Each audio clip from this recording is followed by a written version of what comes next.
Stand by to launch FanStream Sports. 3, 2, 1. Let's start. Hello, sports fans. Welcome to FanStream Sports. Nothing but pure sports. This is the JP Show. JP, it's so good to hear you on the air. Stand by now. Here's JP. All right, good morning. On this Tuesday, March 1st, it's already March 1st. Man, it's like the football offseason is going quickly. It's coming upon us. Free agency is almost upon us. Baseball is supposed to be underway with spring training games. That hasn't happened. But we do have plenty of news to get to today, plenty of good stuff on the show, and great guests as usual. Welcome to the JP Peterson Show, brought to you by the law offices of Christopher Palermo. You can go to PalermoPA.com. Bobby Chief Taylor, who I saw last night at the Eagles concert, shocking development, as lovely wife Jan, will join us at 10:15. Scotty Reynolds from Pewter Report will join us at 10:30. We will chat about all things Buccaneers, the Ali Marpet retirement, shocking retirement. And then Bob Harig, who is now at Sports Illustrated, the golf writer at Sports Illustrated, the best in the business, has a great book coming out. Tiger and Phil is his new book that is coming out very soon. So we'll chat with him about that. Saw him at the Valspar Media Day yesterday, which unfortunately my friend Nick Geddes here was supposed to play in, but in your first time playing the Copperhead, but not to be. I should have caught a plane back for it. That's what I should have done. Yeah. Because I don't know. How was the drive? Let's just say I'm glad that I got over my fear of flying. I think this was my last road trip. Yeah. I think I'm done. Spending 9 hours yesterday in Georgia, just in Georgia on the road. I think I'm done. No. I think I'm done. Did you go through Atlanta? We did. But that wasn't too bad. Really? But that state is just like forever to get through. Forever to get through. And I'm just but 9 looking at hours. trees. What, did you stop for peaches and cream? I was with 3 girls. So oh my God. 3 ladies. So stop. So there you go. Guys and girls definitely take different approaches to road trips. Like guys just want to get there.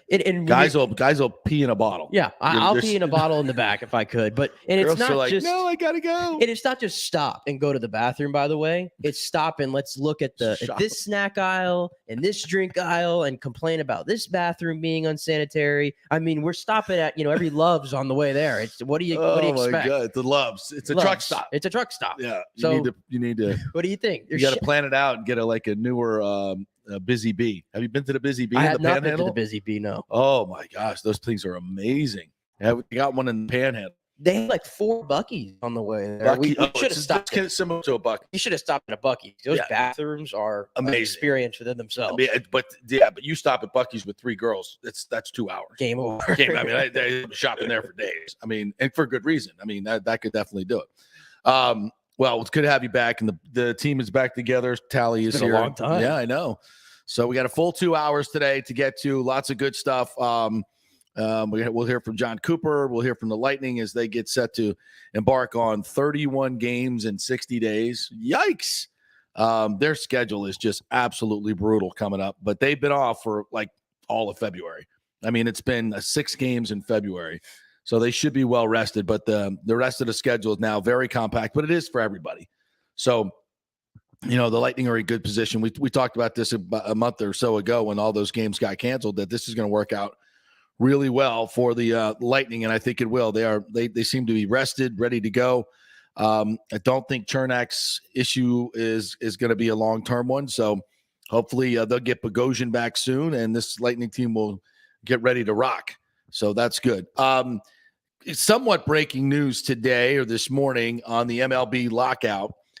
Jeff Passan is reporting that the 2 sides have really started to get some things done. They're getting closer on a lot of these agreements. I think they're both realizing that, we just need to meet in the middle on all these things and get it going. I said this on Twitter, and I got this from a person who's very familiar with MLB ownership, works with a lot of the owners financially. And he said that, for the owners, April's a bad month for revenues.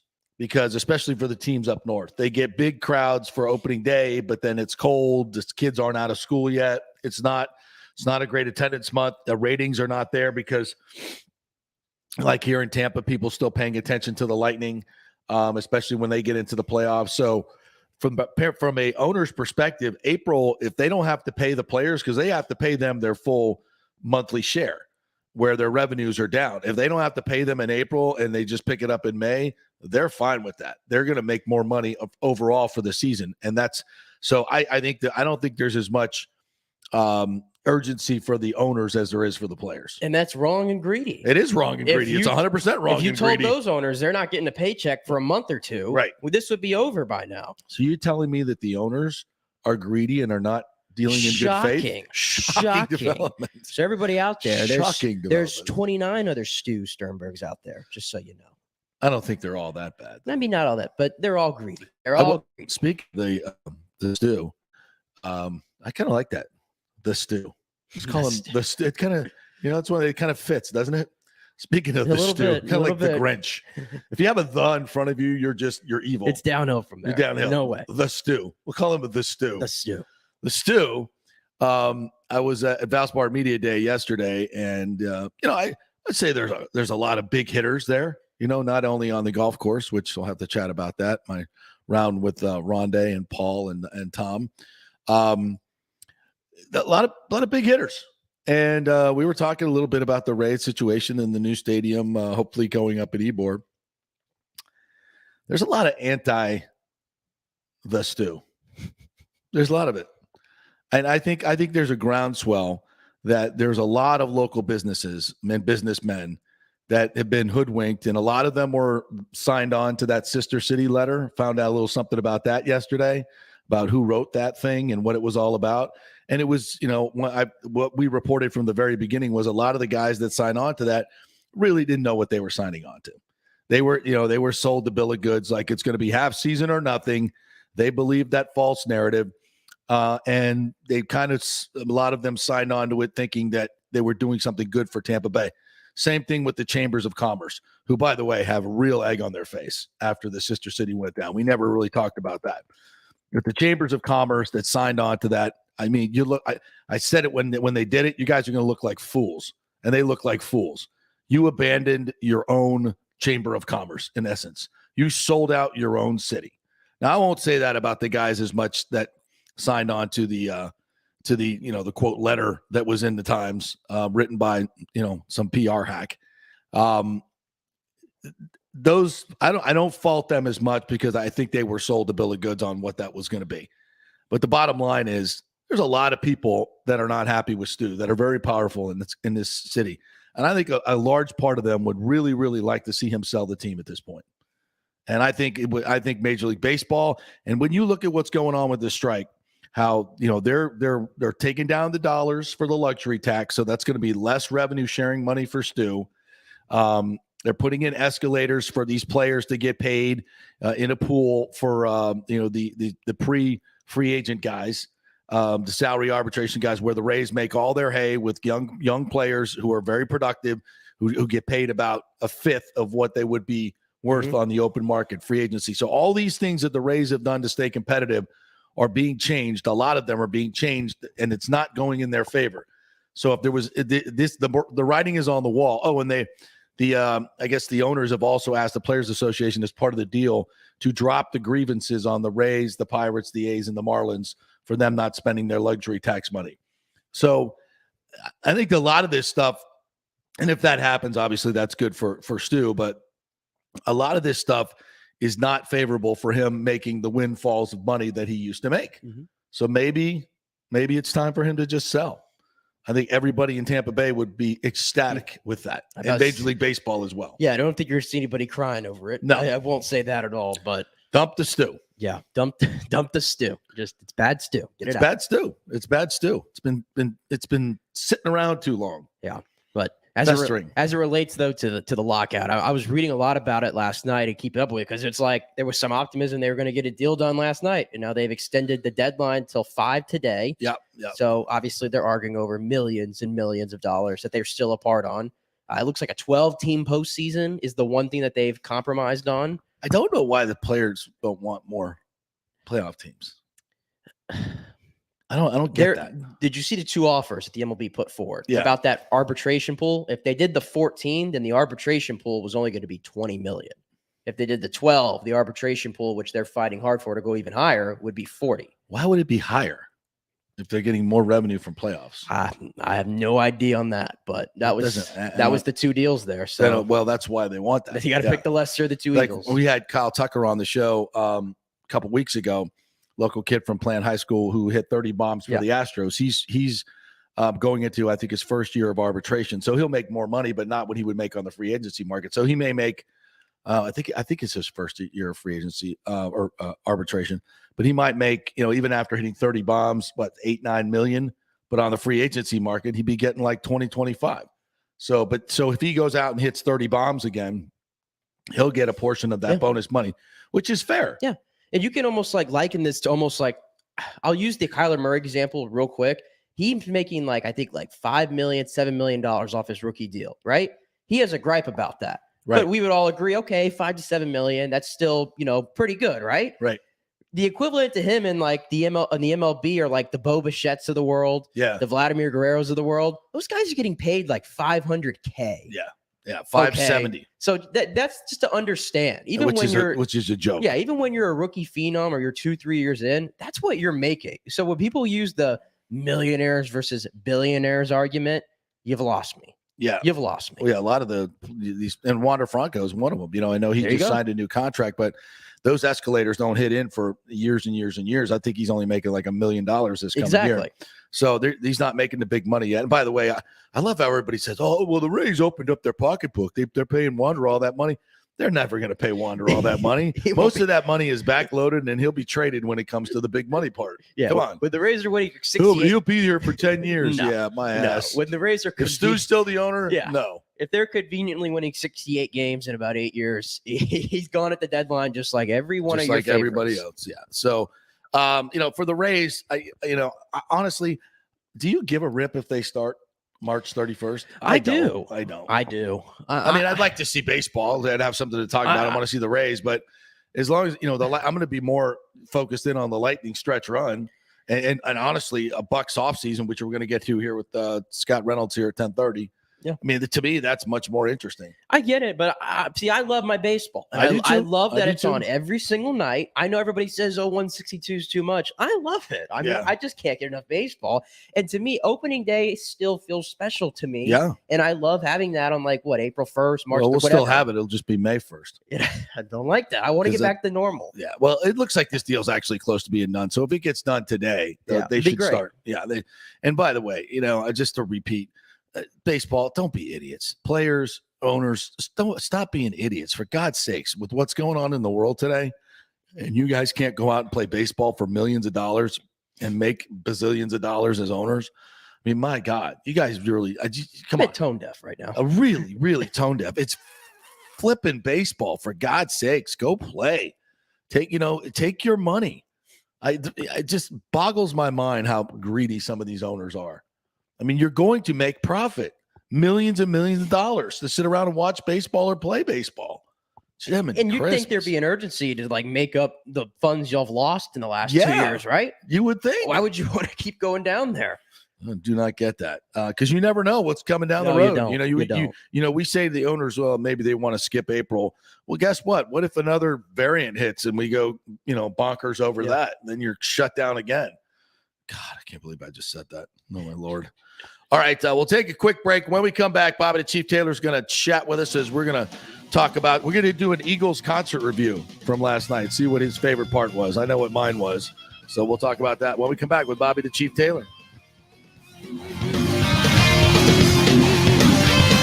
Hey, folks, let me tell you about Bay Area Modern Medical Center, a very different kind of approach to primary care. Personalized preventative medicine, not a one-pill-fits-all mentality.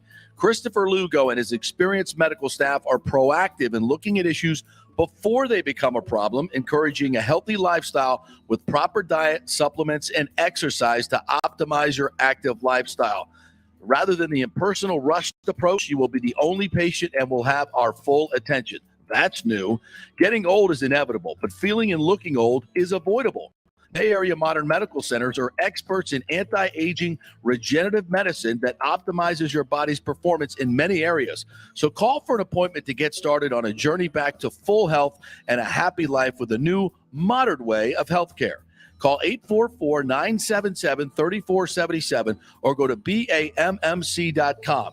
That's 844-977-3477 or BAMMC.com. JP here for my friend, attorney Christopher Palermo. If you are having issues with a claim on your homeowner's insurance from a sinkhole, storm damage, water intrusion, defective stucco, and construction defects, or any other issue, Christopher is your man. These big insurance companies didn't get rich paying out what you deserve.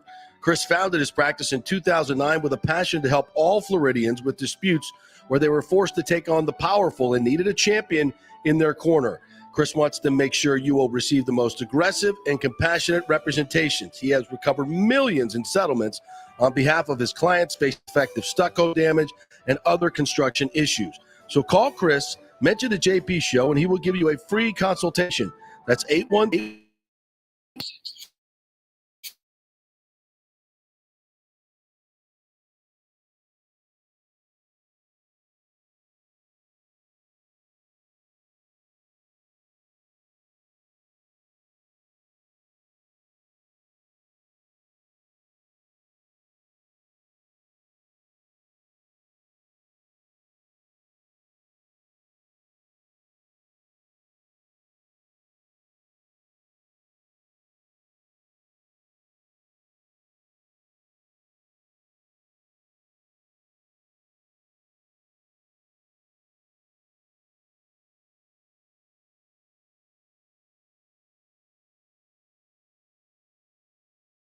Of your loan.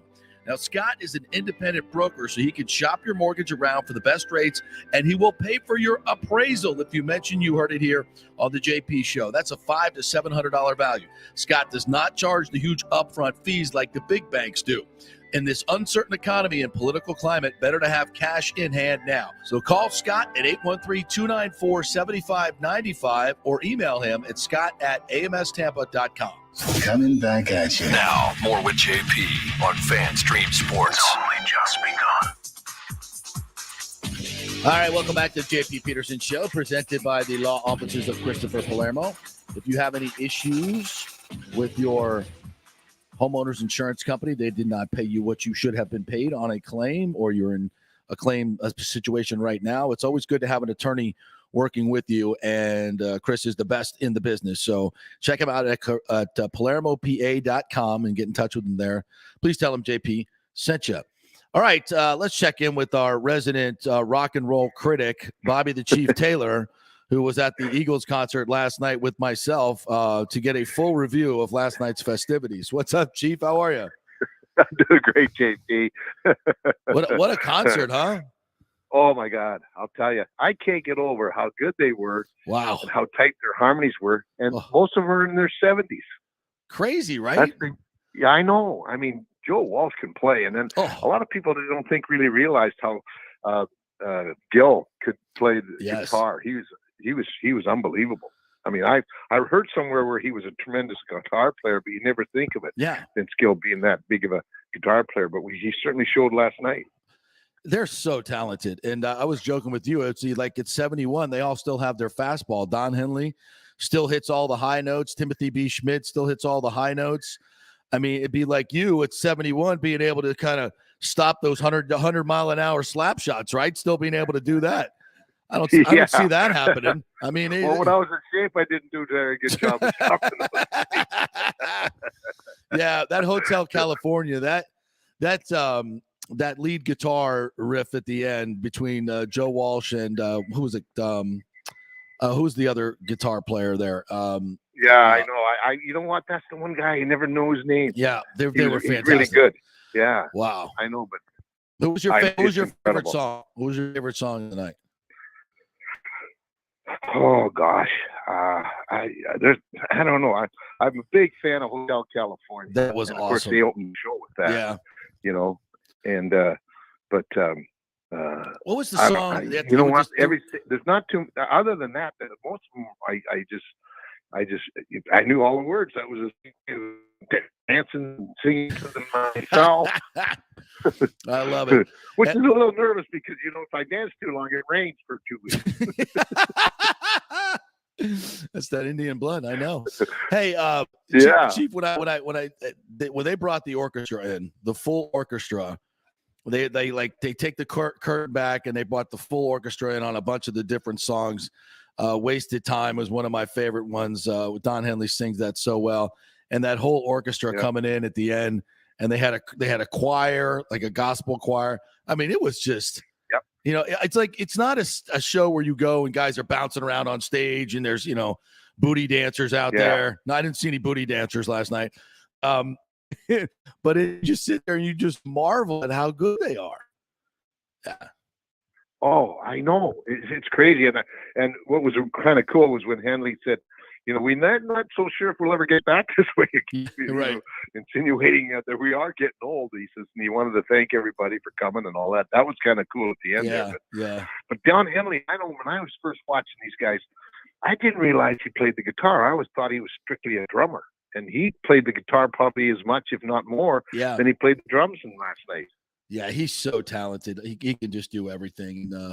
It's good that they finally all got back together and the sound as good as they've ever sounded. All right, so we got our band back together, the Lightning. Everybody's for the most part healthy now. I think we're just waiting on Bogosian. I don't think Chernak's injury is anything serious. Doesn't sound like it. So here we go. 31 games in 60 days, Chief. But I have a sense this team hasn't played their best hockey yet this year. What do you think? Yeah, you know what? They haven't really been completely healthy either. Right. You know, when you take a look at it, everybody, you know, at all. I think maybe a couple of periods. That's about it. But I think that you know, it was kind of a weird month in February. Like Killorn put it roughly. He says, you know, it was kind of weird. He says we had 6 days off, then we had a game, then we had another 6 days off, then we had a game, and you know, he says we couldn't really get into a rhythm or a flow, and I think definitely they're going to have a flow when you're playing that many games. Yes. The only bad thing about that many games in the 2 months is that practice time is very, very limited. So if you're starting to you know, bad habits are creeping into your game, you don't have a whole lot of time to iron out. But this is a veteran crew that's been, you know, that knows what's going on, and I think they'll just get better and better.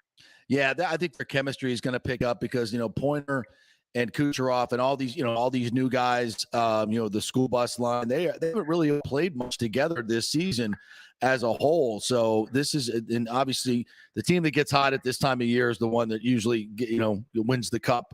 First half of the season puts you in position. Second half, you know, you build the chemistry to be a champion. And, you know, looking at the other teams out there, I know Florida's good, Carolina's good. I mean, we just saw the Avalanche not long ago. But I feel like this Lightning team is as good as anybody, and I think you have a great shot. Yeah, I agree. I definitely agree. You know, and you know, think about it. We only had Cooch for 16 games, for gosh sakes. You know, and that's a plus. I mean, that's like a major trade at the deadline. You get him back in the lineup. You know, and if you recall, JP, I'm sure if you go back to 2004 when we took a run and won the first cup. You know, we were right around 500 at Christmas time, and then the last 36 games or 37 games, we only lost 2 in regulation or something like that. We went on an unbelievable run. The teams just clicked, and I have a feeling that there's a good shot here that these guys just might do the same. Bobby the Chief Taylor joining us here. The Lightning have been tremendous at home. They got Ottawa tonight. They're on a 6-game home point streak, 5-0-1. That's the second longest of the season. Since November 21st, they have 1 regulation loss at home, 13-1-2. That's an .875 home point percentage, second best in the NHL. You know, this team has played really, really good at Amalie Arena tonight and this year, and I expect the same tonight. They got 3 games. They got the Senators tonight, then they got the Pens coming in Thursday, and then the Red Wings on Friday. So 3 games in 4 days, but I think this team is itching and ready to get back at it. And they've played really, really well at home. Yeah, they do. They really do. You know, and the thing is, you know, like Detroit's a lot better this year. And that's going to be the 3rd game in 3 nights. I expect to see Elliott in that night. And you know, and Ottawa's plays, they played this team pretty strongly. Mm-hmm. I mean, we lost that one game up. In fact, Ottawa ended a winning streak for us earlier in the year. That's right. They shut us out 4-0 up in Ottawa. So, but it's at a time now where you really can't look past anybody. And as we keep saying, when you're the reigning champ, everybody's gunning for you anyway. Mm-hmm. So they're coming with their A game. So, and in a sense, that's really good because now that really forces you to play at your best as well. A lot of times you think, oh, well, it's Ottawa. They're at the bottom of the league, and you think, we don't have to play as hard. Well, you know what? Not so fast, Kowalski. They come at you pretty good. And I think that's a really a good thing for this team to really get back into their groove and where they want to play by the time the playoffs roll around, because every team is going to be at their best against them. Bobby the Chief Taylor joining us here. Steven Stamkos named the third star of the week in the NHL this week. He had the 3 points in the outdoor game the other night. He's just been fantastic. And it's Stamkos, you kind of thought his career was winding down, the last few years. But when you look back at it, it's all really been injuries. I mean, he's only 32 now? 30. I mean, It seems like he's older than that, but he's not. And he's just had an incredible rebirth this year. And that bodes well moving forward. If he can stay healthy the next couple of years, this team has, you thought that maybe that contract would be a bit of an albatross as he got older. We saw that with Vinny and some other players. It just happens. It's father time. But dang, I mean, this year has been a complete rebirth for him, and it's awesome to have him playing this way. Oh, a big part of our success because of the fact that we've missed Braden Point and Cooch for so many games. Yeah. Was Steven Stamkos. I mean, think about it. He was in the top 5 in scoring for a great part of the first part of the season, and he's in the top 10, still, and that's a big factor, I mean, and also when you get him back there, you got 2 very important scoring lines, and then with the as they call it, the school bus line, with Perry playing around and they're chipping in their offense right now.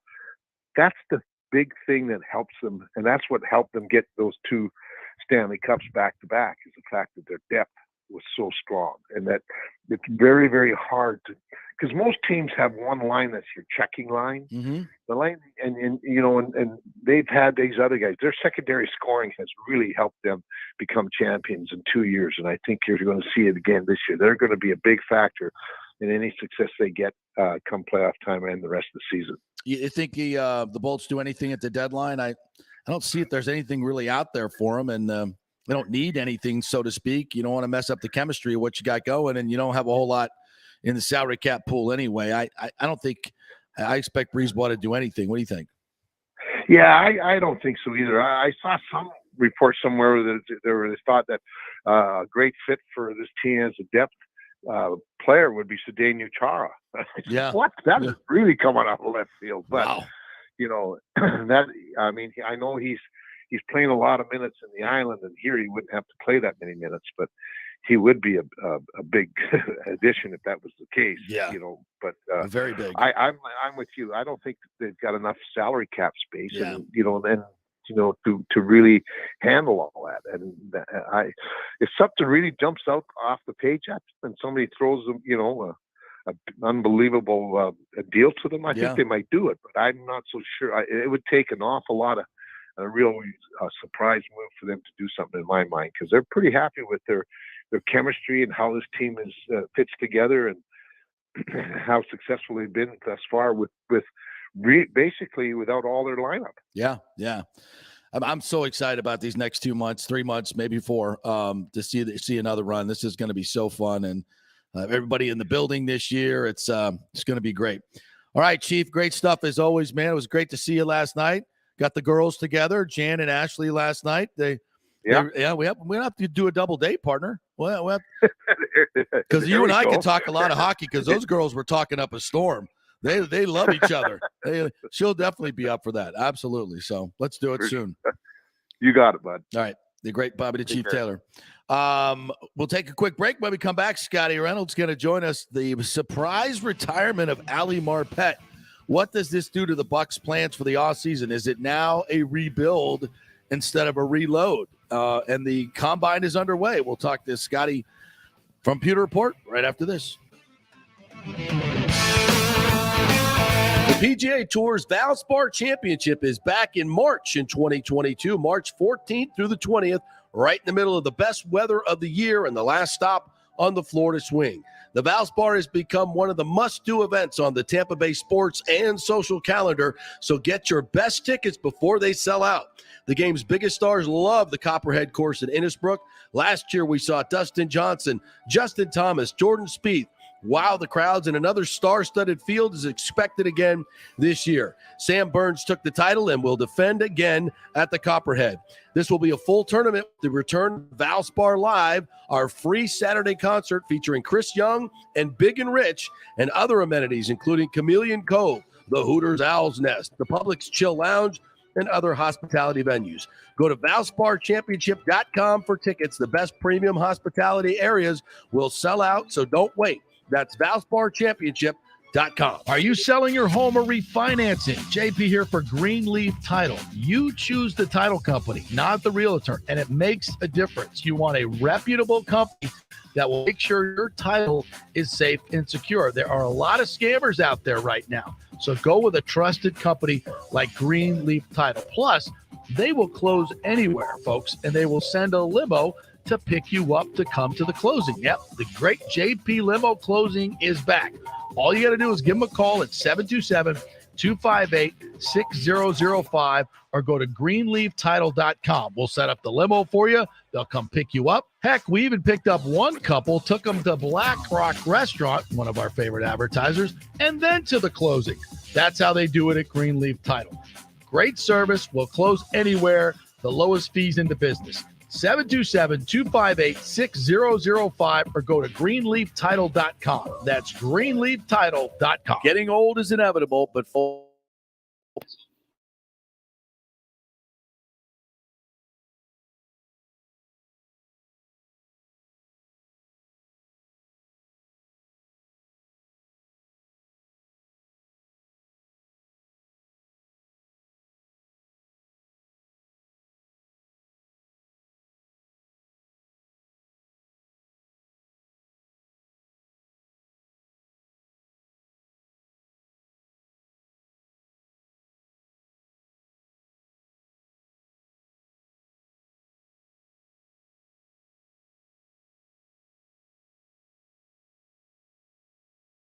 life. We offer discreet treatments with real-world results. So if you're suffering from a lack of interest in sex, ED, or lack of sexual stamina, Dr. Lugo and his staff can help. Take your health care to the next level at Bay Area Modern Medical Center, 844-977-3477 or BAMMC.com. Let's go. Right now, back to the show with JP on FanStream Sports. Russell Wilson removed his Seahawks from his Twitter bio. Oh, interesting. As the Bucs offseason turns here. Welcome back to the JP Peterson Show, presented by the law offices of Chris Palermo. And now we'll chat with our good friend Scott Reynolds from the Pewter Report. What's up, my friend? How are you? Doing good, JP. How are you? Did you go to the Eagles concert last night? I did not, no. Oh. Are they still alive? They Who's are alive? And kicking. They're all kicking. Well, except for Glenn. Are they? Yeah. Don Henley, Okay. Timothy B. Schmidt. But yeah, they sounded fantastic. Joe Walsh killing it. Vince Gill is now with them. Yeah, it was a tremendous show. Yeah, really, really good show. Very cool. So we have lots to talk about here. First and foremost, Nick just informed me that Jason Licht was on Good Morning Football. Is that right? What was the terminology he used? They're leaving the light on for Brady? Leaving the light on for Brady. How about that? Yeah. Your thoughts? Well, yeah. I listen, we've talked about this for weeks, that we feel like this is not the end for Tom Brady. Yeah. Now, will he come out of retirement and play this year? And if so, for whom? Or will it be next year? I mean, the Buccaneers still own his rights contractually. So it's interesting that the Buccaneers are believing some of the rumors or some of the smoke that's out there, that Brady is not really calling quits. And why would they, JP? We've talked about it. Brady did not use the word retirement or retiring. Right. And, of course, he started all of this, or at least didn't end it, when he said you never say never. So I think the Buccaneers doing their due diligence and and putting together multiple plans for this offseason. And maybe one of those plans includes Tom Brady eventually changing his mind, perhaps.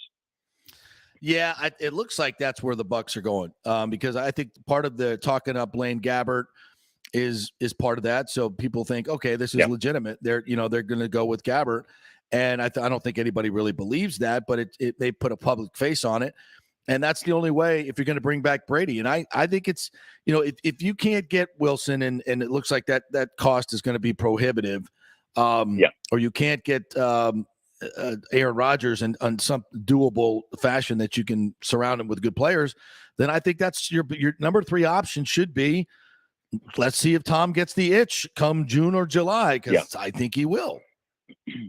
Yeah, and really what that does is a couple things, right? We talked about this, I think, last week on the show. If you sign Blaine Gabbert, you have your fallback option, right? And it's not necessarily the absolute worst option, because let's face it, Bruce Arians likes Blaine Gabbert. So does Jason Licht. They have re-signed this guy now for 3 years in a row to be not the number 3 quarterback, but the number 2. And he's got 4 years in Bruce Arians' system. But the added benefit of that is, like you said, and listen, we've been talking about this for a couple of weeks now. It does not appear as if the Buccaneers are going to pull a rabbit out of the hat, proverbially speaking. They're not going to be able to land a truly elite quarterback this year, whether it be a trade or, let's say there's no quarterbacks out there in free agency that were even close to the guys last year, right? Or 2 years ago with Phillip Rivers and Tom Brady, et cetera. So if you re-sign Blaine Gabbert, you box Tom Brady in. Okay. If he gets the itch and says, oh, well, I want to come back and play, and I gave Giselle and the kids, my time this offseason, took them to school, did the vacations. Now it's training camp time and I want to play. Well, then the Buccaneers say, great, Tom, come back. Blaine moves down to number 2, his familiar spot. Kyle Trask moves up to number 3, and you're our starter again. Yep. And if he says, well, that's not exactly what I was thinking, guys, I kind of want to play in San Francisco or Miami or wherever else. Then the beauty is then the Buccaneers have a decision to make and say, okay, now it's time for us, if we want to allow Tom Brady as a parting gift, to say, okay, well, you won a Super Bowl for us. If you don't want to play here, so in other words, it's I want to somewhere else retire. The Buccaneers can get a windfall of draft picks, and that's maybe not the worst thing in the world, right? For 2023. No, it's fantastic. I mean, if you're gonna have to rebuild, and if you can't get an experienced quarterback, then that's good. You got to use those draft picks to go rebuild and find another quarterback. It's just and the important thing is if Russell Wilson, let's say they were to do a deal for Russell Wilson, right? Then Brady could go to Jason Licht and say, listen, Jason, I want to come back, but you guys already have Russell Wilson, so there's no room for me here. Exactly. You've already moved on, so just let me go, right? And that's kind of why you saw the Buccaneers get Rob Gronkowski from the Patriots, who had his rights, for pennies, right? It's just a day 3 draft pick. And what makes this different, this scenario is if you don't have Russell Wilson, if you have Gabbert, then you can really play hardball with Brady and say, we don't have a quarterback.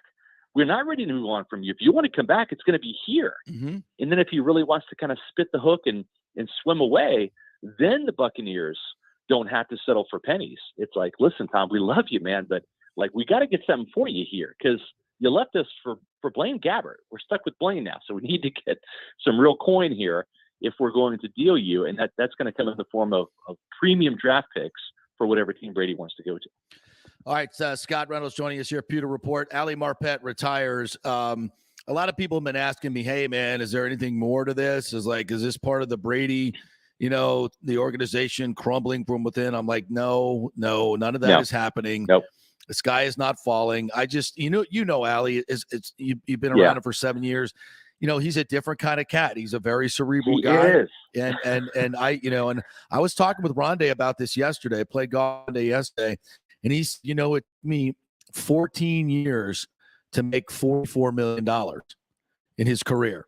Right. And it's taken, he said, these guys are making money bigger money earlier. He says, I think a lot more guys are going to choose to do this.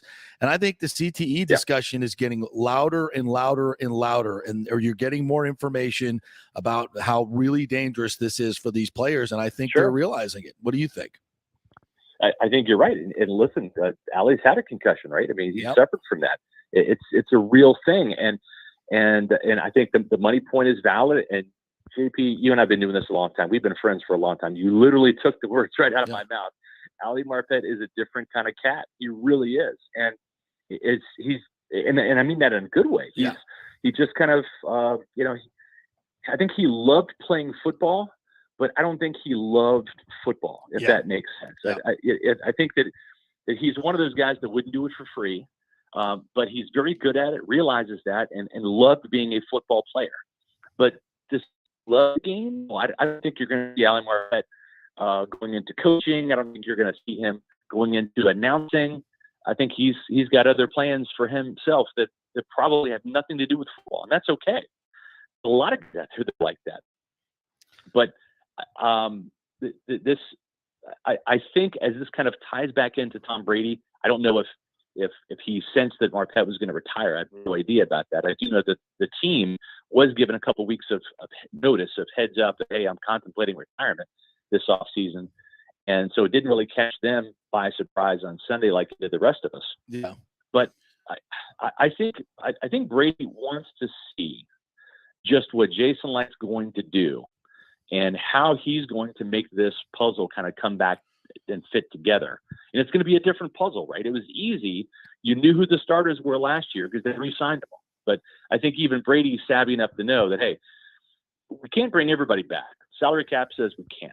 And not only that, you don't want to bring everybody back. There's some guys you got to let go, and you got to move on and get some younger players. Jason Pierre-Paul is one of those guys, in my opinion, that will move on and needs to move on. You got to play Joe Tryon-Shoyinka. That's why you drafted him in the first round.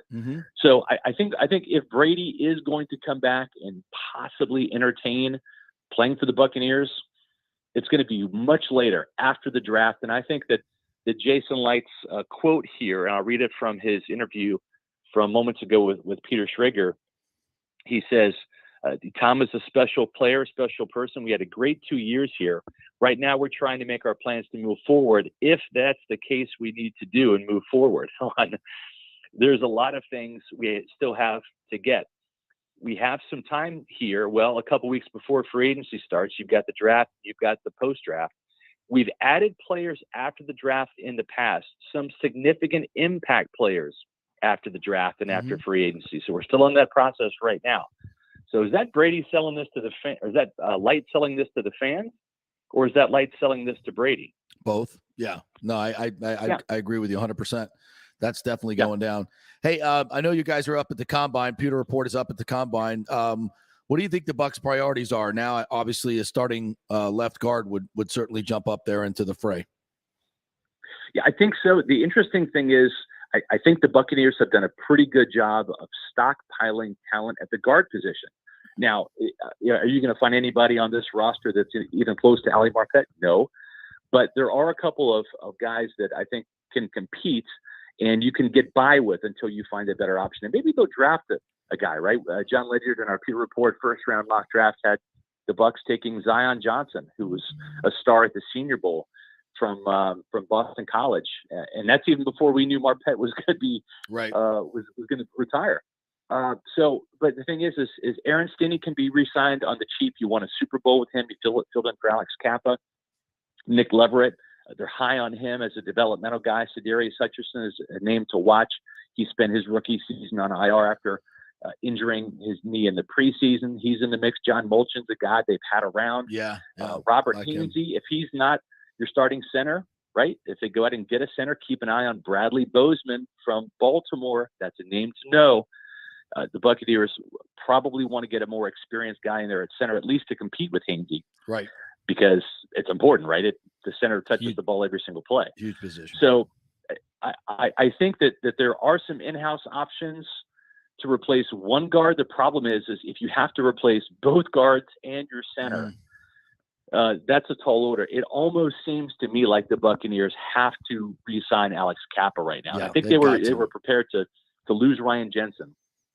but they might have to re-sign Kappa now that Marpet's gone. It's one thing to fill 2 holes on the interior offensive line. It's another thing for 3, and you've got to have some continuity. And listen, Flex Cap is not be a pro bowler. That's not where his ceiling is. But he's a very good, reliable, dependable starter. He's homegrown. He fits what the Bucs are looking for: a smart, intelligent, physical, nasty player. And you've seen what he can do already. So sometimes the devil you know is better than the devil you don't. Absolutely. Having him next to Tristan Wirfs for the next 3 or 4 years would not be a bad thing. Yeah, a lot of people, and nobody wants to lose Ryan Jensen, but the word is he wants to, quote, break the bank. And, he's 30 years old. He'll be 31 in May. He's got, I don't say a lot of miles on him, but, he's starting to break down a little bit. To pay that guy, a premium for the next 3 or 4 years. I don't know if that contract. I love the guy. I think he's a warrior. He plays so hard. You just wonder what his durability is going to be like. So that might be a contract that's you're not going to like in a couple of years. So, when they drafted Hainsey to take his place, so it's time for that guy to step up, and then you can use that money to pay, maybe overpay a little bit with Kappa, like you saying, and Stenny as well. So I think you're spot on there. Hey, real quick before you go, just a thought on Germany and the creamsicles that are coming back, I guess, in 23 now. Yeah, I love the creamsicles. The throwback game. Listen, the Glaciers have done a lot of wrong things, right? I mean, we picked on them, through the Manchester United years, and the Gruden and the Raheem Morris and the Lovie Smith and the Greg Shannon. We picked on them plenty, but they've also done a lot of great things. Keeping Jason Licht as general manager, getting the right head coach in Bruce Arians, spending whatever it took to win a Super Bowl in 2020. They've been some really good owners.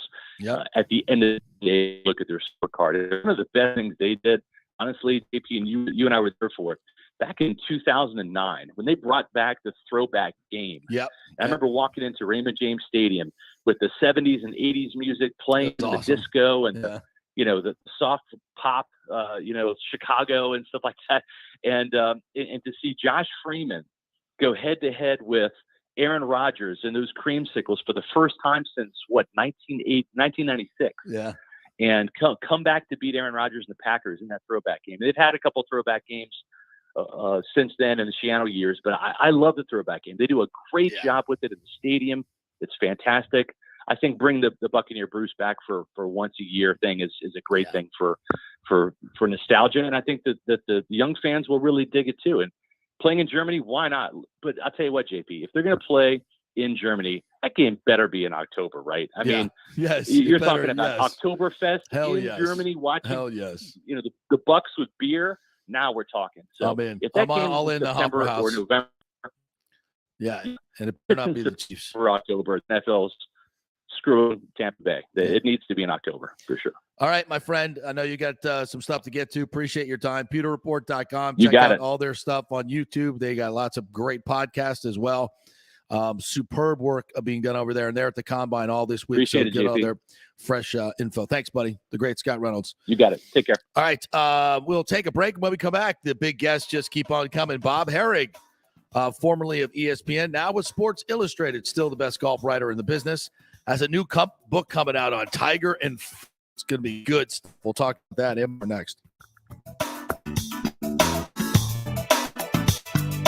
Homeowners, listen up. Property values have risen in the Tampa Bay area to record levels, some up to 24% in 1 year. It's time to refinance your home and pull out the equity before rates go through the roof. Call my man Scott Fitzgerald at 813-294-7595 or email him at scott@amstampa.com.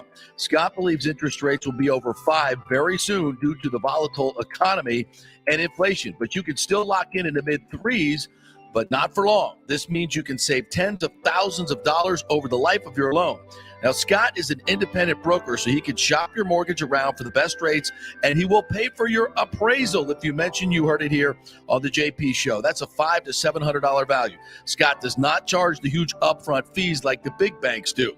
In this uncertain economy and political climate, better to have cash in hand now. So call Scott at 813-294-7595 or email him at scott@amstampa.com. Hey, folks, let me tell you about Bay Area Modern Medical Center, a very different kind of approach to primary care. Personalized preventative medicine, not a one-pill-fits-all mentality. Christopher Lugo and his experienced medical staff are proactive in looking at issues before they become a problem, encouraging a healthy lifestyle with proper diet, supplements, and exercise to optimize your active lifestyle. Rather than the impersonal, rushed approach, you will be the only patient and will have our full attention. That's new. Getting old is inevitable, but feeling and looking old is avoidable. Bay Area Modern Medical Centers are experts in anti-aging regenerative medicine that optimizes your body's performance in many areas. So call for an appointment to get started on a journey to full health and a happy life with a new, modern way of healthcare. Call 844-977-3477 or go to BAMMC.com. That's 844-977-3477.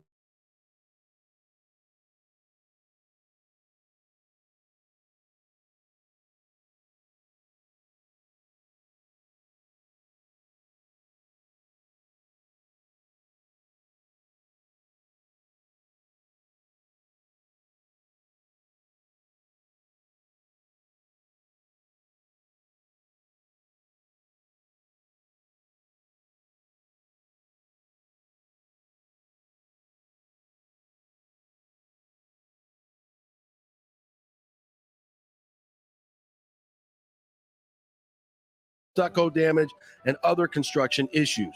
So call Chris, mention the JP Show, and he will give you a free consultation. That's 813-221-5636, or go to PalermoPA.com. He's a fifth-generation Tampanian graduate of Jesuit High School and the University of Florida, and he cares deeply about you and the community. That's 221-5636 or PalermoPA.com. Ladies and gentlemen, let's rock. This is FanStream Sports with JP. All right, welcome back to the JP Peterson Show, presented by the law offices of Christopher Palermo. You can find him at PalermoPA.com. All right, I want to welcome in our good friend Bob Harig, formerly lead golf writer at ESPN, now moved up to Sports Illustrated, one of the greatest brands in all of sports. Congratulations on the migration, my friend, and congratulations on the upcoming book, Tiger and Phil. I cannot wait to read this. How are you doing, my friend, Bob Harig?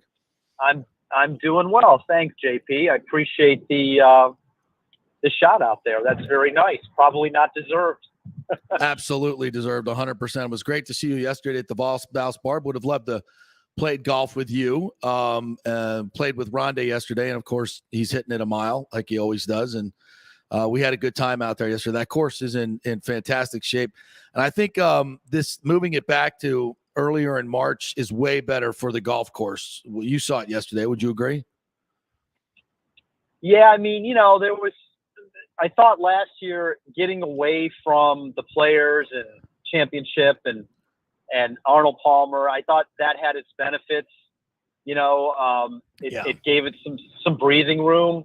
But I think as we also saw, the venue wasn't as good in late April, early May as it will be now, because it's starting to get warm, and that means the Bermuda grass starts to come back, and it's fighting the rye that's down now, which is what makes it look all green in the winter. Mm-hmm. And that rye, they can get that faster. They can just get the golf course a little bit more challenging, I think. Yeah. Than it is later when you got to water it more to keep the grass growing, and if this time of year there's the potential for more wind. Mm-hmm. You can get a raw day once in a while. Yeah, I just think makes for a better challenge. And look, let's be honest, it's the time of year where spring break, lots of visitors are here still. Mm-hmm. Unfortunately, right now maybe we'll have spring training going on in a couple weeks, but there's just a lot of activity that helps the golf tournament at this time of year. And look, you're seeing a great field lining up to be there too. So, yep. I think we're seeing that this date, the late March date, is probably better. Yeah, this field, they just added Justin Thomas the other day. Dustin Johnson is in it. Brooks Koepka. I think they have 8 to 10 of the top 25 golfers, maybe that by now. I mean, this is going to be a phenomenal field. And I'll tell you, yesterday, the greens were extremely firm already. And, that's not even tournament conditions. It's going to be way faster than it was. And last year, Sam Burns finished 17 under, which was one off the course, the tournament record. I think it's going to be back to the single digits when it's this hard and this fast. Agree? Yeah, that's the product of the time of year. I mean, it's funny. Even a month, 5 weeks makes a big difference in golf course agronomy, which can lead to different scoring. And it was really warm at that time. Not a lot of wind. As we were saying, it's softer, and so it's easier to score. Hey, listen, it's the same for everybody. Not taking anything away from him. He shot the lowest score that week. But I think it's kind of a more interesting test at this time of year, and we're only 2 weeks out, and coming off the players, and they got Morikawa too, who won the Open last summer. Mm-hmm. It sounds like they might get Patrick Reed. Yeah.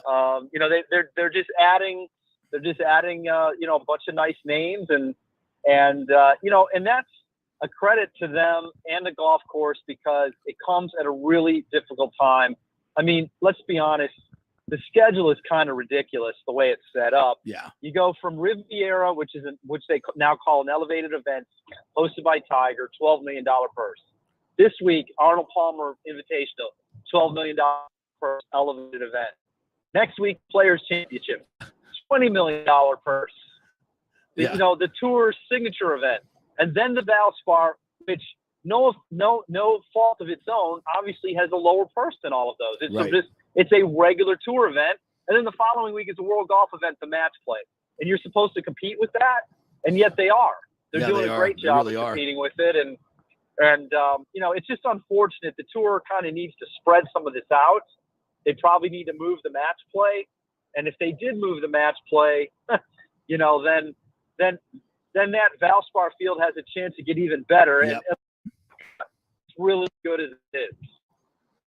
Yeah, it really is. And it's going to be one hell of a tournament. It's going to be fun, too. The weather's usually great, and they got all the hospitality. The whole build-out is almost done out there, so looks fantastic. It's going to have the country concerts back on Saturday night, so it's going to be fun. We're talking with Bob Harig, now a Sports Illustrated lead golf writer. All right, we got to get to Phil. Man, what an absolute disaster this has been for Phil Mickelson. His quotes, many of you know him. We called the Saudis scary mother effers, acknowledged their murderous tendencies. Alan Shipnuck, who's writing a soon-to-be-released biography unauthorized on Mickelson, put all these things out there. I don't think they were meant for to be on the record, but so be it. And now he's lost all his sponsors. And, of course, the Super Golf League's probably not going to happen. He was counting on that to make millions. It's been a bad couple of weeks for Phil Mickelson, and I know you know him well. How do you think he's handling this? Yeah, I don't think he's handling it very well, to be honest with you. I don't know how you could. I mean, I tried to write this last week. We are 9 months removed from one of the greatest achievements in golf history. Yeah. Phil Mickelson won the PGA Championship at age 50, became the oldest player to win a major. That was a record that stood for 53 years. Julius Boros was 48 when he became the oldest major champion in 1968. And for all the talk about technology and people being better, older, nobody had won a major older than that until Phil did it. He beat Koepka, who's 20 years younger, had won 4 majors himself, and held back Louis Oosthuizen, who's a heck of a player. I mean, it was a terrific win and should have been kind of a career-capping achievement, cementing his legacy. He was already in the Hall of Fame. And now 9 months later, this is all we're talking about. And I find it to be sad because Phil's done so much for golf. As I write in my book, he was a very good foil for Tiger. Nobody compared to Tiger, but Phil was the next best. And Phil gave him a great run, and Phil had a lot of great moments of his own. And now I'm not saying that Phil doesn't deserve some of the grief, but I'm just it just seems like it's way beyond. Yeah. Gone way, way, way beyond. I mean, look, he's not the only guy who was talking to the Saudi thing. Greg Norman's running it. Right. He's probably making $10 million plus a year from them to run that Live Golf Investments, which is, meant to help grow the game, and then also to try to set up this new league. There's not really been any fallout for him.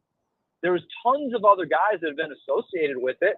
Dustin Johnson, DeChambeau, Lee Westwood, all these guys have been talking to them about this. Yep. But yet Phil's the one who's taking the brunt of it. Now, of course, he was the most outspoken. Right. And where I would probably push back on Phil was he was incredibly he showed incredible disdain for the PGA Tour. Yeah.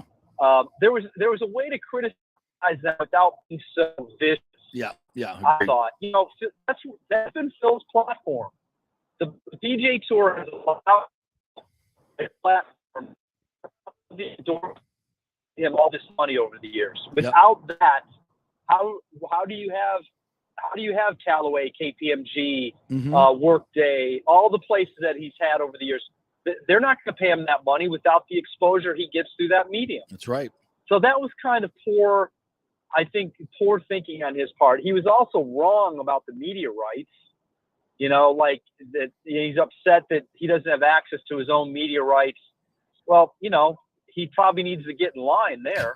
That's how it works in sports. Yeah.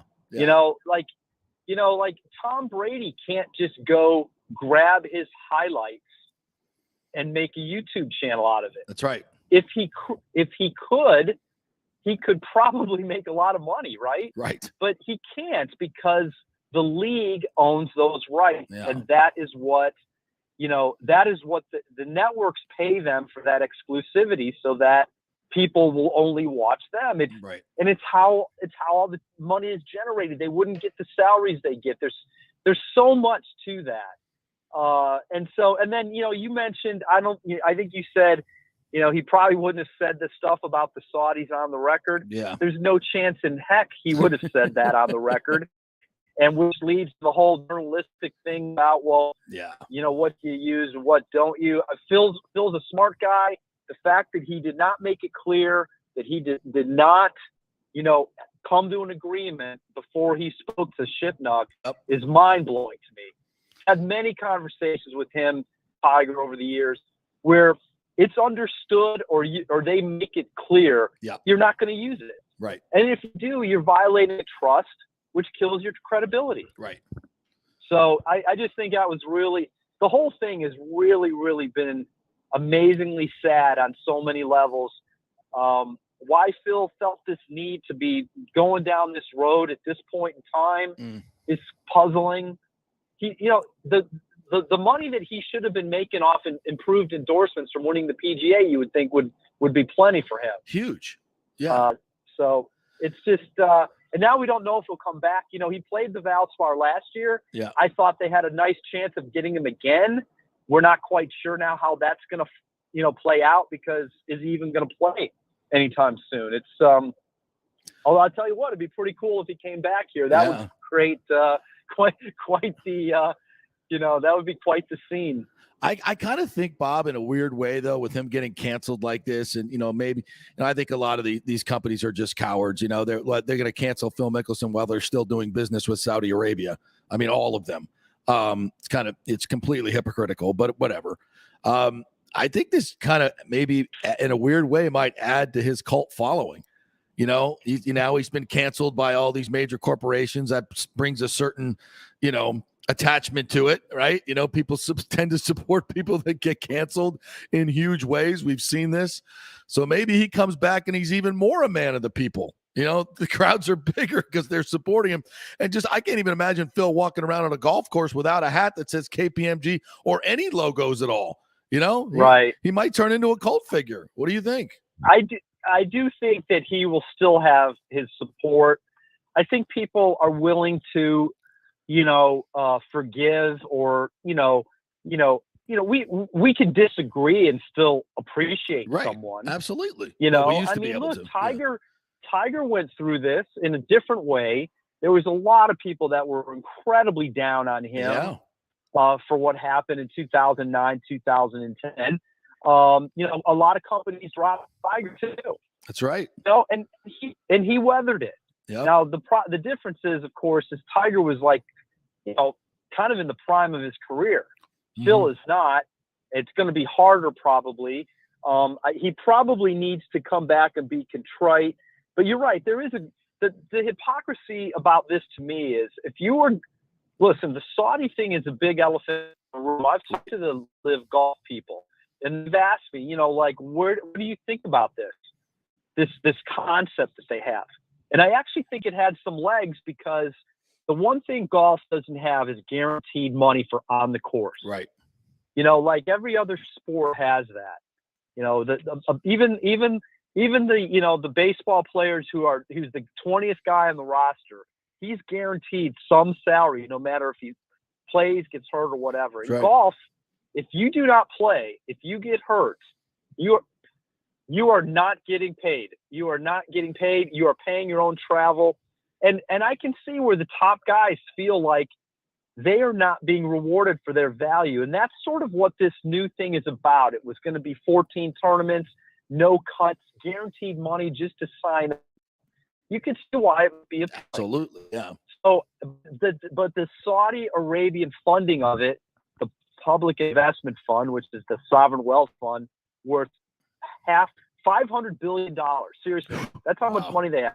They can throw as much as they want at this, and they can lose all of it, and they won't lose one minute sleep because they have so much money in that fund. By the way, invested in numerous U.S. companies, including Disney, Uber. Yes. Yeah. I mean, like, they have investments around the world. So the hypocrisy to me is Phil was involved with these guys for over a year. And so have a lot of other players been. Yeah. And yet now is when they decide to get all, altruistic about it. Yeah. I get that they might want to be that way, but yet you weren't a year ago, you weren't 6 months ago. Right. So it's just, it's a very complicated issue. I don't certainly mean to sound like I think people should just not care about, the human rights stuff that's being discussed and why people might have a problem with. I completely get it, but it's also a lot more complicated than that. Phil played in that tournament 3 years. Dustin Johnson, the one in Saudi, the Saudi International. Dustin Johnson won it twice. Yeah. The European Tour sanctioned it for a while. So where's the outrage there? Yeah. If we're going to go down that road, the Tour plays a big event in China every year. They've got it's a world golf event that's also sanctioned by the European Tour. The Tour they sponsor a tour in China. It's to develop players. Mm-hmm. Maybe we should be doing that. Exposing golf to a communist country is probably a good thing. But the bottom line is business in China. Exactly. So where are you gonna draw the line on this? And that's where I think it gets really hard, especially for a golf writer like me who, probably shouldn't be delving into those areas. It's not that simple. No, and there's so much money involved. It's crazy. Hey, before you go, tell us about the book and when it's going to be released.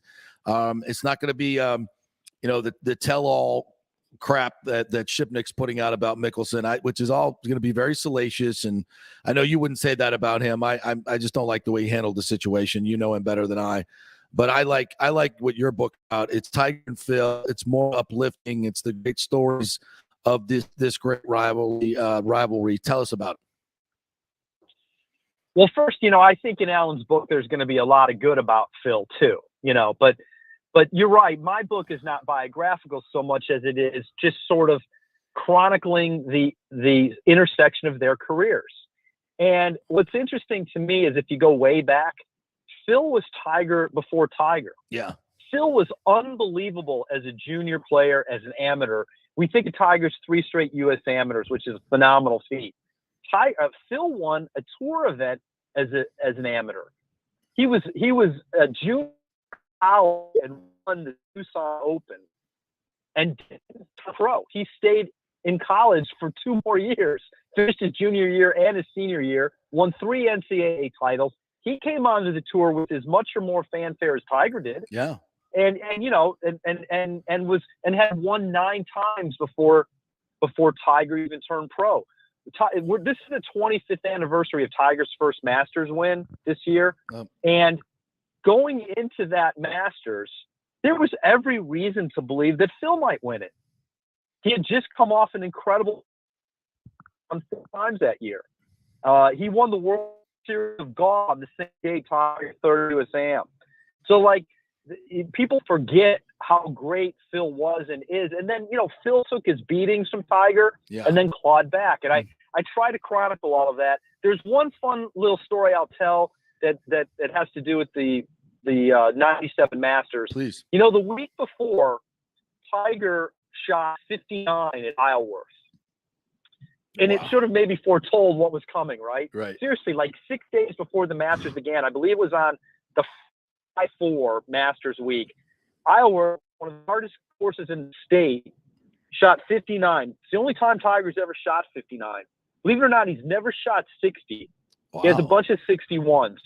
But anyway, what's even better about that story is the next day, and Mark O'Meara tells the story in the book, he goes out with Tiger, and they start on the 10th hole at Isleworth, and Tiger birdies the 10th, and on the 11th hole, they're both in their own carts. Before O'Meara could even stop the cart at the tee, Tiger's hit his tee shot. It's par 3, and he bounces it into the hole for an ace. So he goes birdie, hole in 1. O'Meara said, "I'm done." Put $100 on the cart and left. Said, "I'm not." He goes, "You're 15 under par for the last, or 16 under for the last 20 holes, or whatever it is." He's like, I've seen enough of this. I'll see you at the range later. And so, like, I try to have a bunch of stuff like that in there awesome. as they go about their various exploits. That is awesome. And when will it be released? Next month. It's coming out in April, nice. right after the Masters. Perfect. And but the publishers love people buying it early on Amazon. Great Father's Day gift. Absolutely, 100%. Get it now when it comes up on Amazon. All right, Bob, tell us where we can still find you at Bob Harig on Twitter, and you're Sports Illustrated now, correct? Correct, SI.com. All right, we will be reading your stuff at SI.com. All right, my friend, good stuff. Let's get out and play golf soon. Let's do it.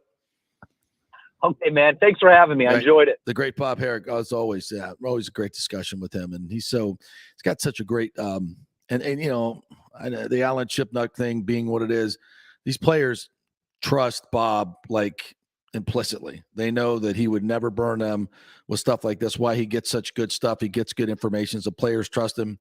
They have relationships with him. That's back about, when old school media was good media. I'm never been a big fan of the guys that burn guys like Shipnuck did. And he can say what he wants about it, but Phil should have known it was on the record, blah, blah, blah. I can't tell you how many conversations I've had with athletes and coaches like that over my career, and I would never, ever break that trust, ever, because when stuff is on the record and when it's not. When the guy's saying, the Saudi Arabian, these guys are scary mother effers, and when they're talking like that, it's off the cuff and it's off the record. And if you're going to use something like that, you call them back and you say, "Hey, man, I really those comments you said about the Saudis were interesting, but it was quite colorful language. Might you want to rephrase that in some way so I can print it?" Have a conversation about it.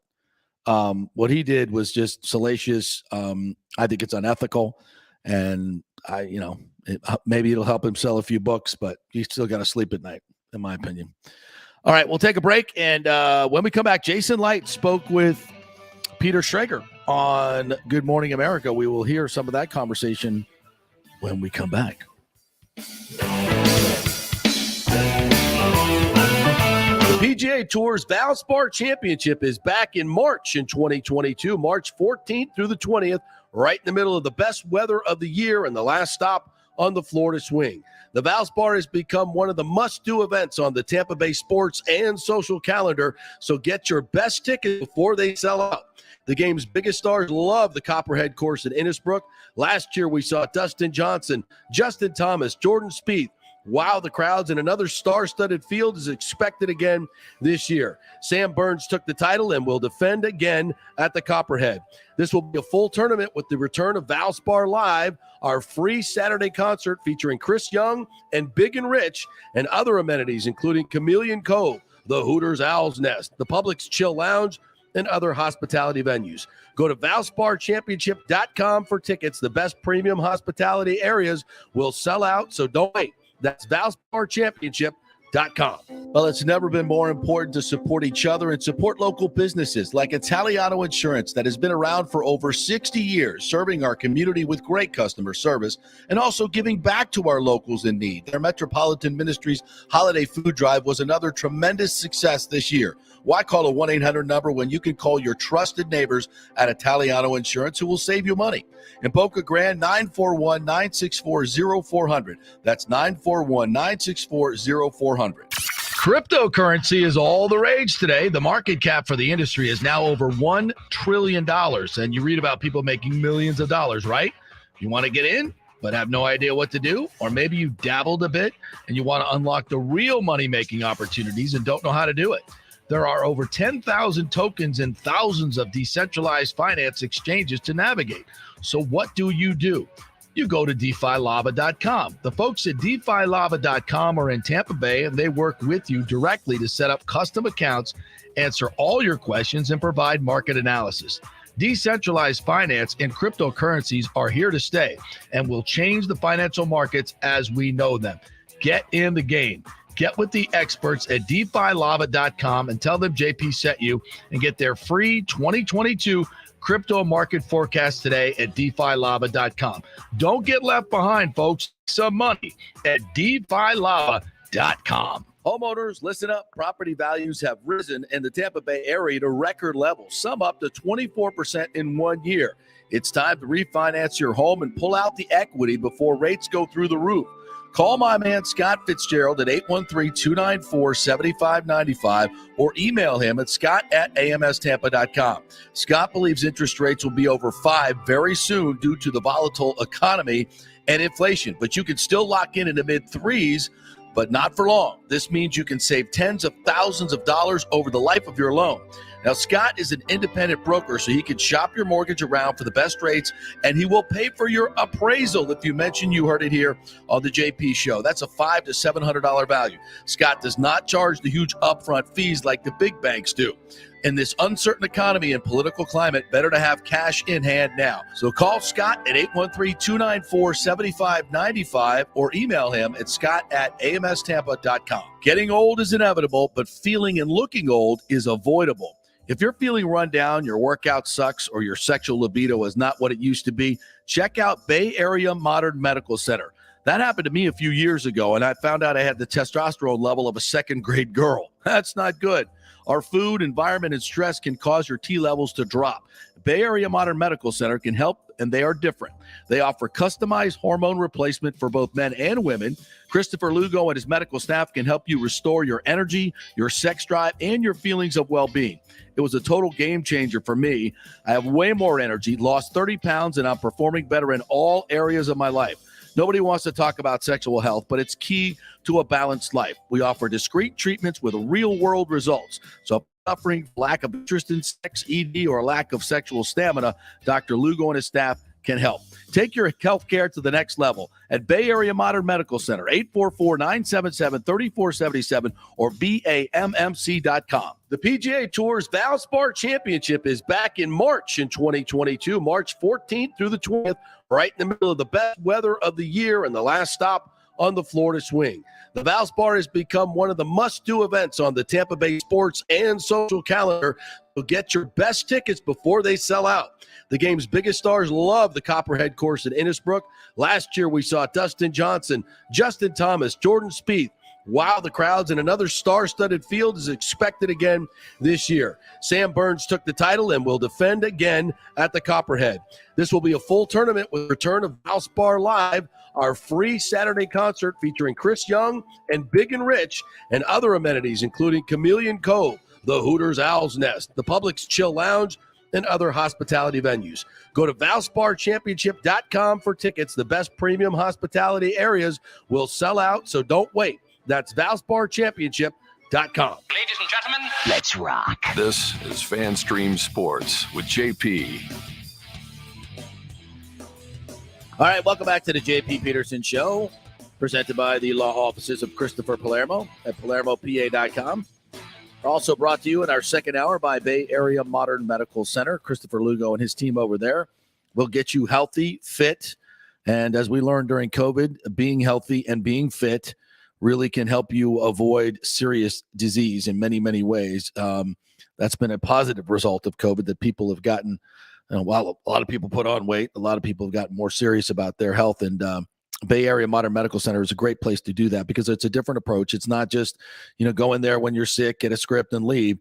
It's making sure that your diet is good, your exercise is good, your emotional well-being is good. If you're interested in hormone therapy, they'll take care of that as well with testosterone, and also do it for the ladies as well. Check them out. A lot of interesting new stuff going on in medicine. So you got to pay attention to the new stuff. BAMMC.com, Bay Area Modern Medical Center is where you need to go. Christopher Lugo, give him a call. Tell him JP sent you. All right. Jason Licht spoke this morning on Good Morning America. I believe he might be speaking with the local media later today, along with Bruce Arians. So that could be some very interesting questions there. A couple other notes about the Bucs before we get to the Licht interview, courtesy of Good Morning America. They will be headed to Germany to play in a game next year. It will be one of their 9 home games that they'll be giving up. We don't know which game it is. It might be the Chiefs game. They may want a marquee matchup for the first game ever in Germany. I hope that's not it. I think the NFL needs to protect the marquee games because it doesn't matter to the Germans whether it's the Chiefs. It matters to the Buccaneer fans. This is what I think is very important that the NFL understands. If it's the Bucs and the Panthers, it's just important to the Germans as it is if it's the Chiefs. But if it's the Chiefs here, it's a bigger deal. I do get that. I'm more frustrated with the fact that the Bucs are going to lose a home game over this because they had 9. So it's the extra one. I get it. It happened 2 years ago with Carolina, and we know that their record is not good over there. Yeah. going over to Europe. It's more about the teams than it is going over there. I think, we know, but I think they need to get. I think they needed to get good teams over there because if you're a fan over there in England or Germany and you're trying to wonder, I don't think sending the Jaguars over there every single year is going to do it. I don't think it matters. I think it does matter. You need to see a better football than that eventually over there. I mean, it's not terrible football. Well, I guess sometimes football. It is, yeah. But I don't know. I think it's more important to the Glazers and our fans, especially with what's going on with Brady. If he doesn't come back, to lose that Kansas City game would be really, really bad. And the flip side of it, Kansas City going over there, you're going to put your most marketable player, perhaps, right? Patrick Mahomes over there on the global stage. I mean, that's probably the biggest deal for them, honestly. Yeah, and if it's the Bucs without Brady and the Panthers, it's a pretty nondescript game. It's a little different. Yeah, I get it, but I think it's kind of like our foreign policy. Let's put America first here. Let's put the NFL first, and the Germans get kind of the leftovers. I think that's the way it should be. I don't think we need to send the Jacks back over there. That's all I'm going to say. You don't think that's good for diplomacy to keep sending the Jacks over there? Gives America a bad name. Do you remember the two teams we sent, or the 2 games we sent to London this year? Yeah, the Jags and Dolphins, right? And the Falcons and Jets. These people are showing up but they don't know. They don't know a freaking field goal from a Guinness. Oh, they know field goals. There's plenty of them when those teams play. There's no touchdowns. There's fumbles. There's INTs. Oh, they get sloppy. Well, they'd rather see the ball get kicked through the uprights than a touchdown anyway. Maybe you're right. Maybe that's why they're always going over there. Yeah. Right. So, I mean, everybody's just showing up for the party anyway. They're wearing different jerseys. They don't know what the hell they're doing. They have no idea what they're watching. They're just showing up. I do agree with Scott, though. That needs to be during Oktoberfest. Yes. 100%. Everybody could see it, right? 100%. I'm going to go to. I've never been to the Hofbrauhaus. Got to go to the Hofbrauhaus. I've not been. That's on my bucket list. And that game is going to be in Munich, right? I believe it is. Yeah, the Allianz Arena, the big arena over there. Yeah, stadium rather. So yeah, nice. So we'll look forward to that, and we're looking forward to this offseason now. We talked a little bit about the Marpet thing yesterday, and to me, there's two ways that the Bucs can go, and it really is starting to become very apparent to me that the Bucs are going to roll the dice on getting Tom Brady back, and I don't think it's a bad strategy. I think if I'm the Bucs, if I were in their war room, I would be all right. Priority one is Russell Wilson, and here's what we're going to give up. Our best deal is what? 3 1s and Devin White. I think they're looking for 5 to 7 assets. Seattle is. So I give you 3 1s, Devin White, and who else would I throw in there? I'm not giving up Antoine Winfield too. I'm not doing that. Who else would be somewhat expendable? I don't know. I'm not giving. I wouldn't feel comfortable giving a try on there. No, and then that's somebody they would ask for. I don't. I think maybe another pick, maybe a 3rd round pick. I give you 3 1s, a 3, and Devin White, which is a high number 1. That's enough 5th overall pick. That should be enough to get the deal. And if it's not, then we move on. Then you leave the door open for Tom Brady to come back, because I still believe he's going to come back. Now, the thing about it is, if Brady is thinking about coming back, you better tell the Bucs sooner than later, because that's going to help them retain people. It's going to be easier to get Kappa back and Stinney back and Godwin back and everybody back if they know that, there's a pretty good chance Brady's coming back. And I understand he may not have made up his mind yet, and maybe, holding the Bucs hostage in some way to get things that he wants done. But Antonio Brown is gone. He's not coming back. I think this, whatever, damages it. And I talked to Rondé about this yesterday, and obviously he's good friends with Bruce Arians, plays golf with him all the time. He says there was no major rift with Brady. He expects that Arians came into those meetings and added things to the playbook. Very doubtful that he actually took stuff away, and the relationship was good with Brady. I think, he kind of said that, yeah, it was definitely looser than it is in New England. And if it was about, in the Antonio Brown situation, Brady was wrong. Arians handled that about as well as you can handle it. And to keep in mind, they never wanted him in the first place. He knew this was going to eventually happen, and it did. And he handled it the right way. So, again, if Tom is pissed about that, then, he'll get over it and should realize that he's wrong. And as I've said, this whole looseness of the locker room, I thought he brought that on. You thought it was good? It was good when they were winning the Super Bowl, right? It was fine. I still think it was successful as it possibly could have been given the situation, even in the second year. I think it was success. It worked. I think it worked. Yeah, I agree wholeheartedly. And, I think, if Brady was somewhat frustrated at the end of the season, I think it's probably because of all the injuries and the fact he didn't have the guys that he wanted to, and he hates losing. And he knows if he had AB, he probably would have won, but it's not that simple. AB had to play along too, and he decided not to. So anyway, I still think, and this we'll hear from Jason right now, but my sense is that think that Brady could come back. So let's hear. This is courtesy of the NFL Network. Peter Schrager with Jason Licht this morning. Welcome back to Good Morning Football here live in Indianapolis. The man you see right here has been a friend of our program for 5 years. When you guys were on Hard Knocks that summer, we started having Jason Licht on, and in that time, not only have the Buccaneers gone to the playoffs multiple times, they've also won a Super Bowl, Chris and Baker now in the food truck. It all comes full circle. We're back at the Combine. Jason Licht, great to see you on Good Morning Football. Yeah, thanks for having me on, guys. This is it. It's going to just be you and me. It's going to be a conversation. The guys are back in studio. They love you. They all send their regards, but all eyes are on, obviously, number 12, who announced his retirement less than a month ago. We think the retirement. I don't know. We'll see.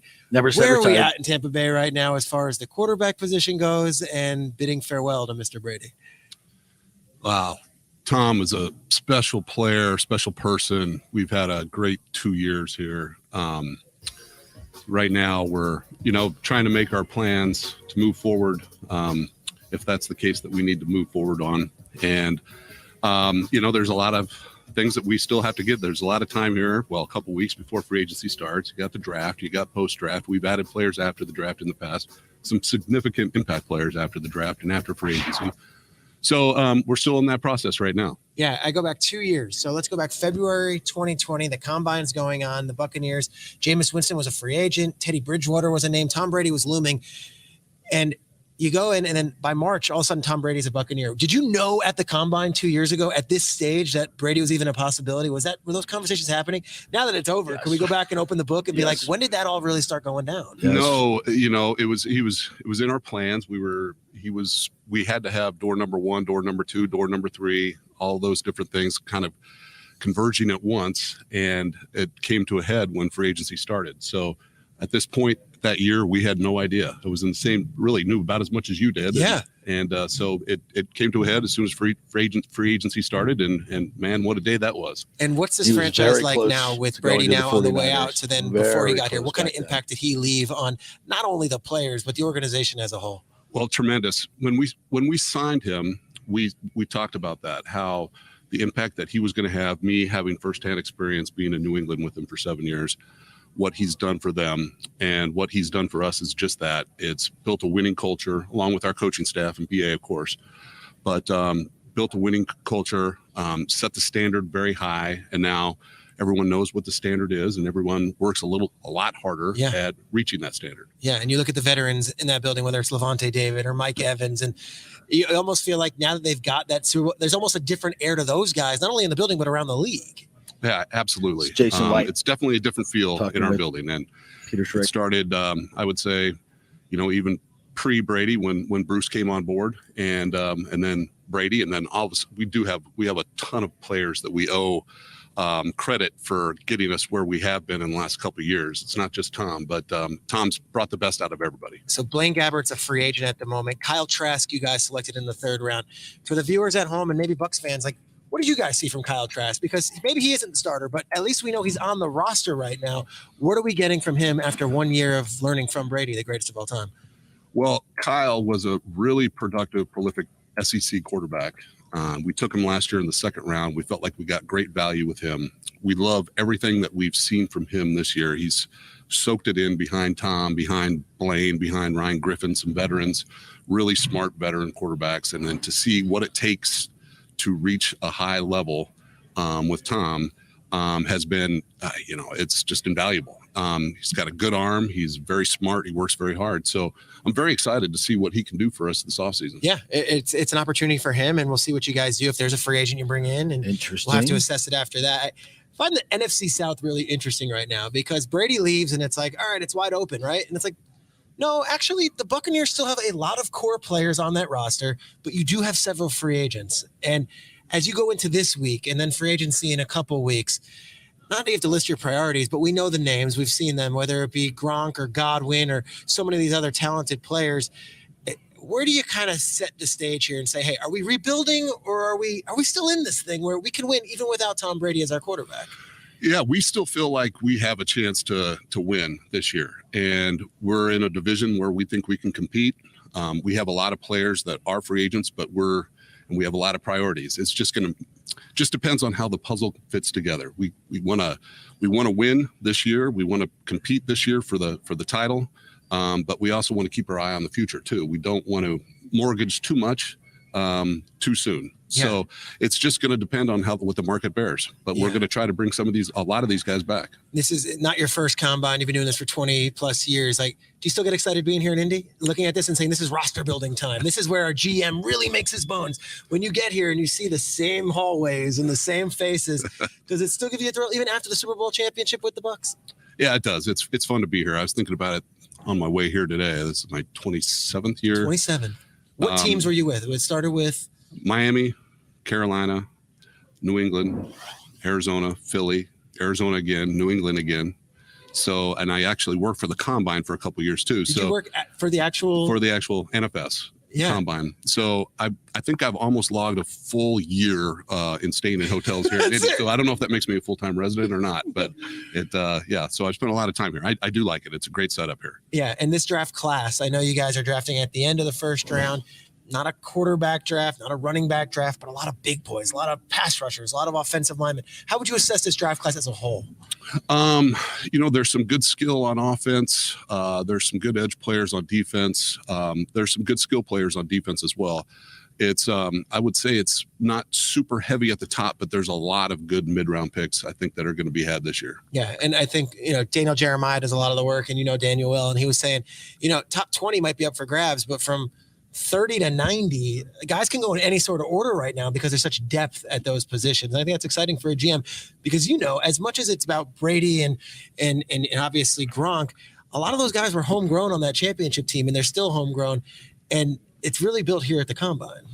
Yeah, it sure is. We've had a lot of players that we've taken in those mid rounds that we, got excited about pre-Combine, but then post-Combine, even more excited about. Ali Marpet was one of them. So we took him in the second round, a D3 kid from Hobart. And that won't throw you off? I know he retired or announced his retirement. Did you see that coming, or was that a surprise? Well, we had heard for a little while that he was contemplating this. So didn't come as a complete surprise on Sunday, but just happy for him, goes out on top. Do you have your phone with you? Because I think we should FaceTime Brady and just not beg, not plead, but you and I are pretty convincing guys. You've convinced really big name free agents to come.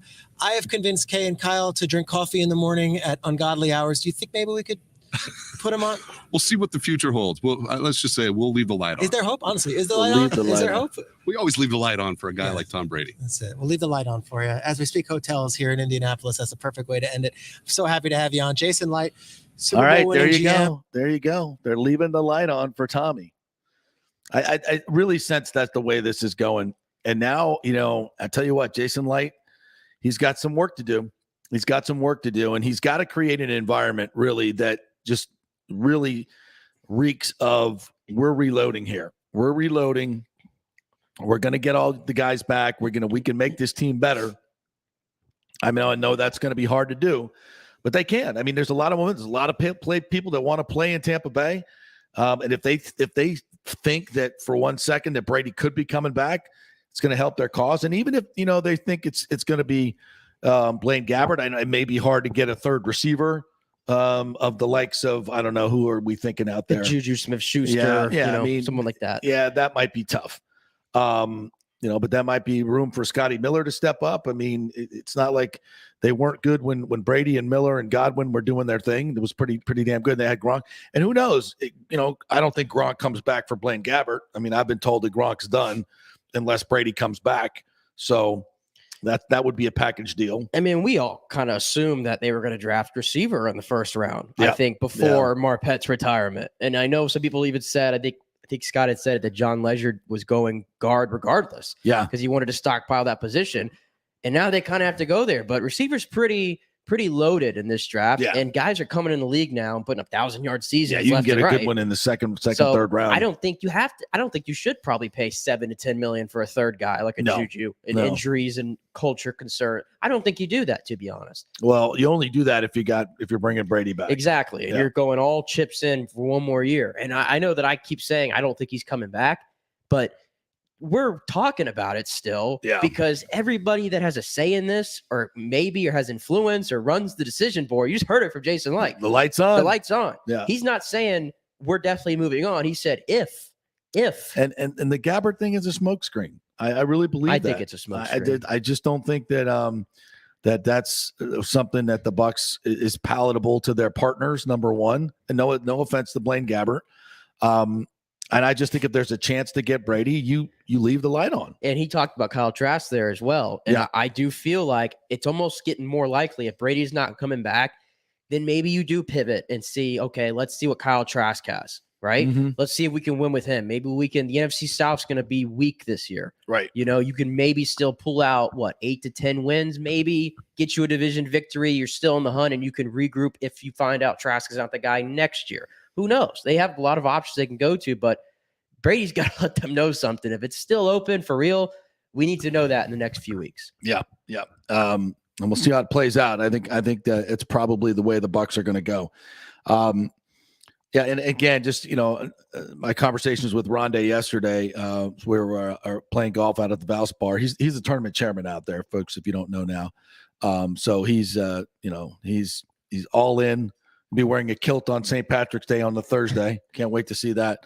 But he just mentioned that he thinks the Bucs are still a very, very good roster, and he thinks that there's a chance that Brady comes back. I think he's leaning more towards doesn't think he's done.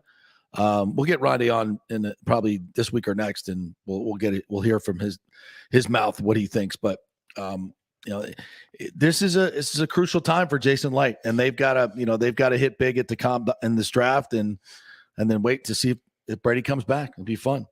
All right, we'll take our final break, and we'll come back on the other side. Derek Jeter has resigned as the CEO of the Marlins. Very interesting what's happening there. And here's the question: could the former Tampa resident come back to Tampa to lead a new Rays ownership group, of which he would be in charge? Interesting. That was actually on the board a few years ago before he went down there to the Marlins. So we'll discuss when we come back. The PGA Tour's Valspar Championship is back in March in 2022, March 14th through the 20th, right in the middle of the best weather of the year and the last stop on the Florida swing. The Valspar has become one of the must-do events on the Tampa Bay sports and social calendar, so get your best tickets before they sell out. The game's biggest stars love the Copperhead course in Innisbrook. Last year, we saw Dustin Johnson, Justin Thomas, Jordan Spieth wow the crowds, and another star-studded field is expected again this year. Sam Burns took the title and will defend again at the Copperhead. This will be a full tournament with the return of Valspar Live, our free Saturday concert featuring Chris Young and Big and Rich, and other amenities including Chameleon Cove, the Hooters Owl's Nest, the Publix Chill Lounge, and other hospitality venues. Go to ValsparChampionship.com for tickets. The best premium hospitality areas will sell out, so don't wait. That's ValsparChampionship.com. Well, it's never been more important to support each other and support local businesses like Italiano Insurance that has been around for over 60 years, serving our community with great customer service and also giving back to our locals in need. Their Metropolitan Ministries Holiday Food Drive was another tremendous success this year. Why call a 1-800 number when you can call your trusted neighbors at Italiano Insurance who will save you money? In Boca Grande, 941-964-0400. That's 941-964-0400. Cryptocurrency is all the rage today. The market cap for the industry is now over $1 trillion. And you read about people making millions of dollars, right? You want to get in, but have no idea what to do? Or maybe you dabbled a bit and you want to unlock the real money-making opportunities and don't know how to do it. There are over 10,000 tokens and thousands of decentralized finance exchanges to navigate. So what do? You go to DeFiLava.com. The folks at DeFiLava.com are in Tampa Bay, and they work with you directly to set up custom accounts, answer all your questions, and provide market analysis. Decentralized finance and cryptocurrencies are here to stay and will change the financial markets as we know them. Get in the game. Get with the experts at DeFiLava.com and tell them JP sent you, and get their free 2022 crypto market forecast today at DeFiLava.com. Don't get left behind, folks. Make some money at DeFiLava.com. Homeowners, listen up. Property values have risen in the Tampa Bay area to record levels, some up to 24% in 1 year. It's time to refinance your home and pull out the equity before rates go through the roof. Call my man Scott Fitzgerald at 813-294-7595 or email him at scott@amstampa.com.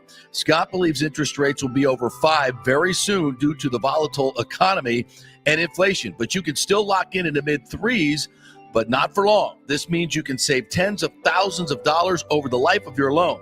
Now, Scott is an independent broker, so he can shop your mortgage around for the best rates, and he will pay for your appraisal if you mention you heard it here on the JP Show. That's a $500 to $700 value. Scott does not charge the huge upfront fees like the big banks do. In this uncertain economy and political climate, better to have cash in hand now. So call Scott at 813-294-7595 or email him at scott@amstampa.com. Getting old is inevitable, but feeling and looking old is avoidable.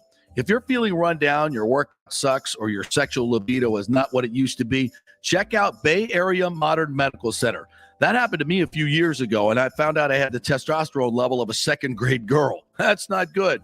Our food, environment, and stress can cause your T levels to drop. Bay Area Modern Medical Center can help, and they are different. They offer customized hormone replacement for both men and women. Christopher Lugo and his medical staff can help you restore your energy, your sex drive, and your feelings of well-being. It was a total game changer for me.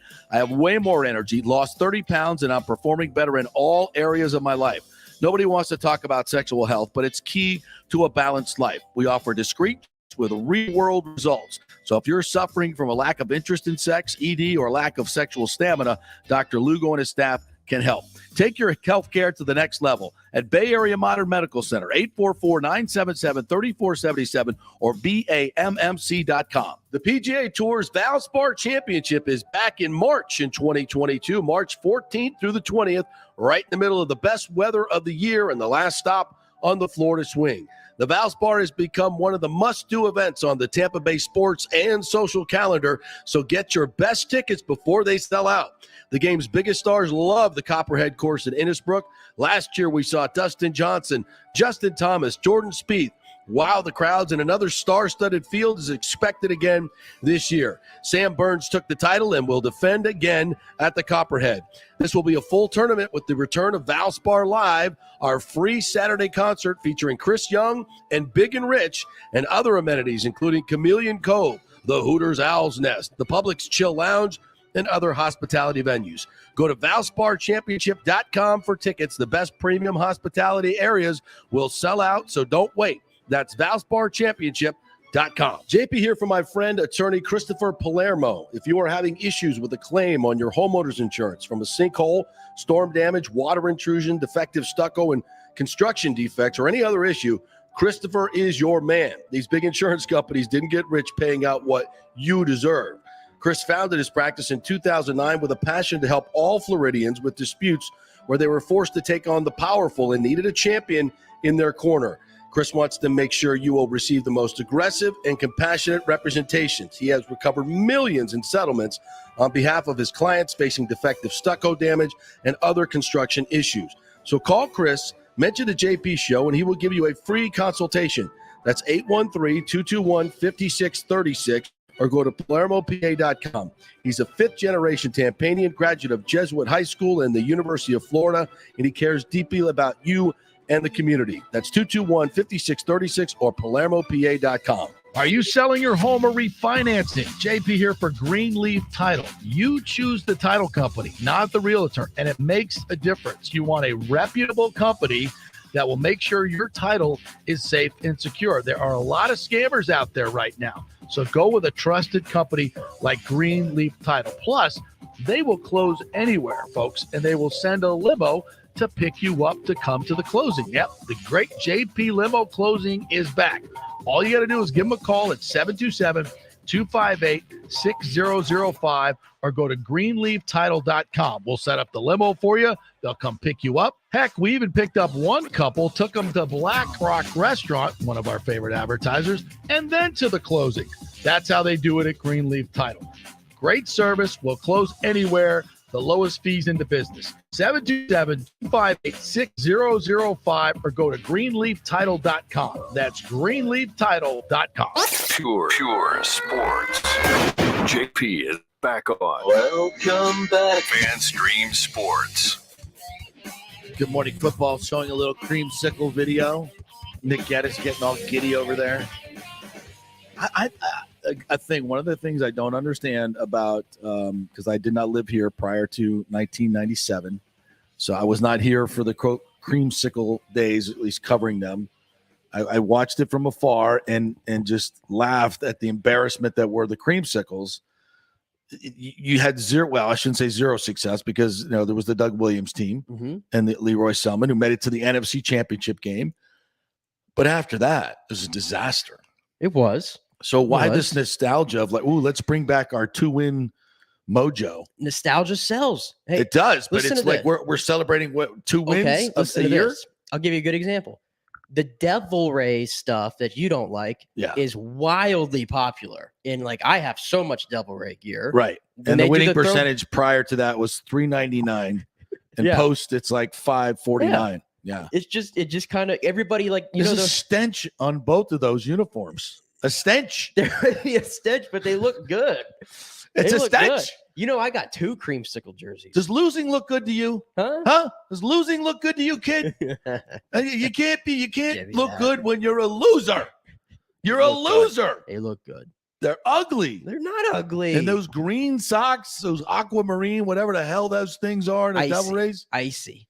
What? Icy. Those socks are icy. They're loser. They're not loser. They're big L's. They're great. This is why Brady retired. Yeah, because he didn't want to be. Yeah, He didn't want to everybody wear keeps the saying creamsicle. that. You know what? That's one of Now they pushed it to 23, right?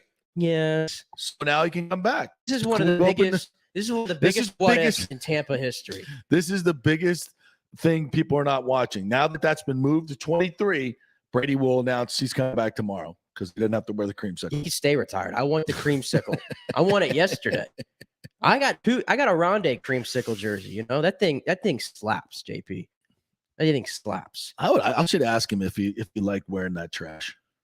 He looks damn good in it. Tell you that. He looks better than red and pewter. Way better. We'll agree to disagree. The creamsicles are nice. Nah, they're awful. They're good for like a goof, is what they are. They're a goof, but I wouldn't put Brady in one of them. You're taking too many risks. So Derek Jeter is out, has resigned as CEO of the Miami Marlins. A lot of conspiracy theories around this, and I do know for a fact that before he went down to head up that group that bought the Marlins, that he was thinking about doing the same thing here in Tampa Bay, but the Rays were not for sale. But they might be now. Might be now. So I think it's interesting that now Jeter has suddenly basically said we have different philosophies. And you mentioned something interesting. They hired the girl Kim Ng, I guess her name is, right? NG? I believe so. I don't want to butcher it. I just know that it's spelled NG. And maybe she was more about the analytics and basically winning on the cheap, trying to do what the Rays are doing. And Jeter wants to spend more money and wants these guys to step up and spend more money, and they're probably not used to it. I can tell you what this is, and I'm reading it right here from Craig Mish, who's one of the most notable Marlins reporters. Okay, is that she's the key decision maker and has full say now on everything baseball decision wise. Derek Jeter is a Hall of Fame player, 3,000 hits, Mr. Yankee. Probably thinks that he knows everything there is about this game, and maybe he's right. And he can't accept this. I mean, that's it. Would you if you were Derek Jeter? Probably not. I understand. No. But it's that simple.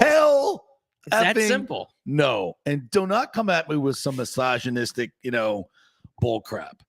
I don't care who the GM is. Derek Jeter knows more about baseball. I'm sorry. And listen, I'm not saying a former player is going to be better than any GM. I'm not saying that. But Derek he knows the game. He knows how to win. He knows what it takes. But here's the thing, and this is what I always thought was weird about this whole Marlins thing with Derek Jeter. Jeter knows the Yankee way of winning under the boss, George Steinbrenner. Yes. Where you throw money at it and you bring in the biggest stars, and then you, as a George Steinbrenner, you pressure these guys to play at their best. And I think one of the reasons the Yankees haven't had success since the boss passed away, no offense to Hank or Hal, who have run it since then, that they just haven't been able to put the honestly, there is no way if the boss was still alive that Brian Cashman would still have a job. No way. Not a chance. He may have been fired 5 or 6 times since then. Yeah. There's no way. There's no way. Him and Aaron Boone would have been gone years ago. There's no way. And for better or worse, and I know the boss had his issues as well, they won. But I don't think the formula works unless you have a badass who's holding these guys accountable. And clearly nobody in this organization is in the current Yankees. So I think that's the formula that Jeter knew how to win. And this Marlins organization is part of the problem. When you pay so much for a franchise like that, you don't have the money to run the team. Yeah. And I think this is where there's a difference in philosophy. And I'm reading the tea leaves here, just trying to put 2 and 2 together. By the way, that's what Justin Turner said from the Dodgers. That was kind of his hot take on it. And I could put 2 and 2 together here. 2020, the Marlins made the playoffs.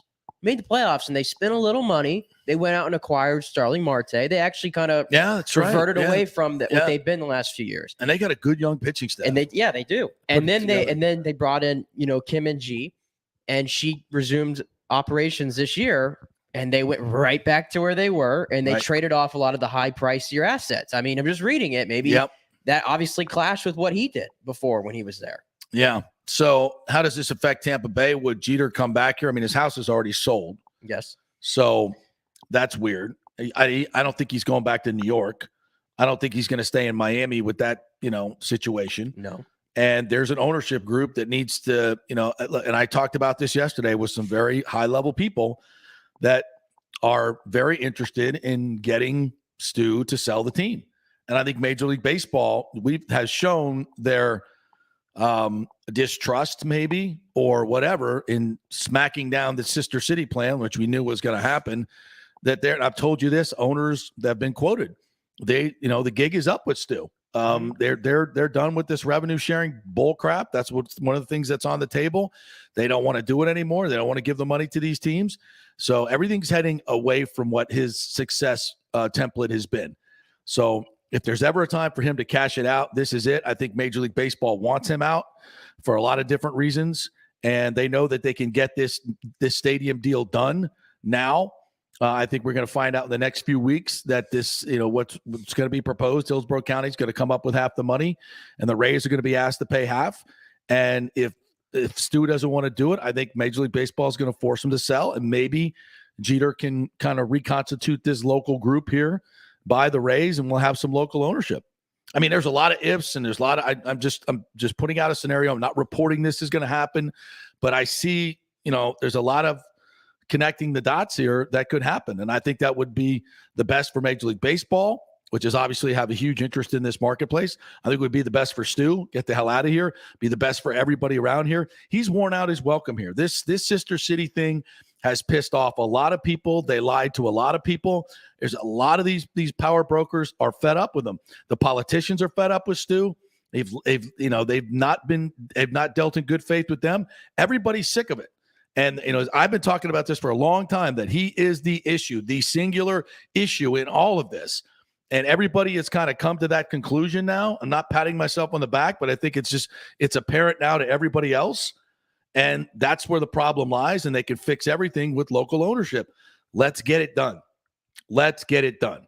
Cash out, Stu. You made your $1.5 billion. Good riddance. By the way, the lawsuit today, I think it's tomorrow, they're going to hear in court.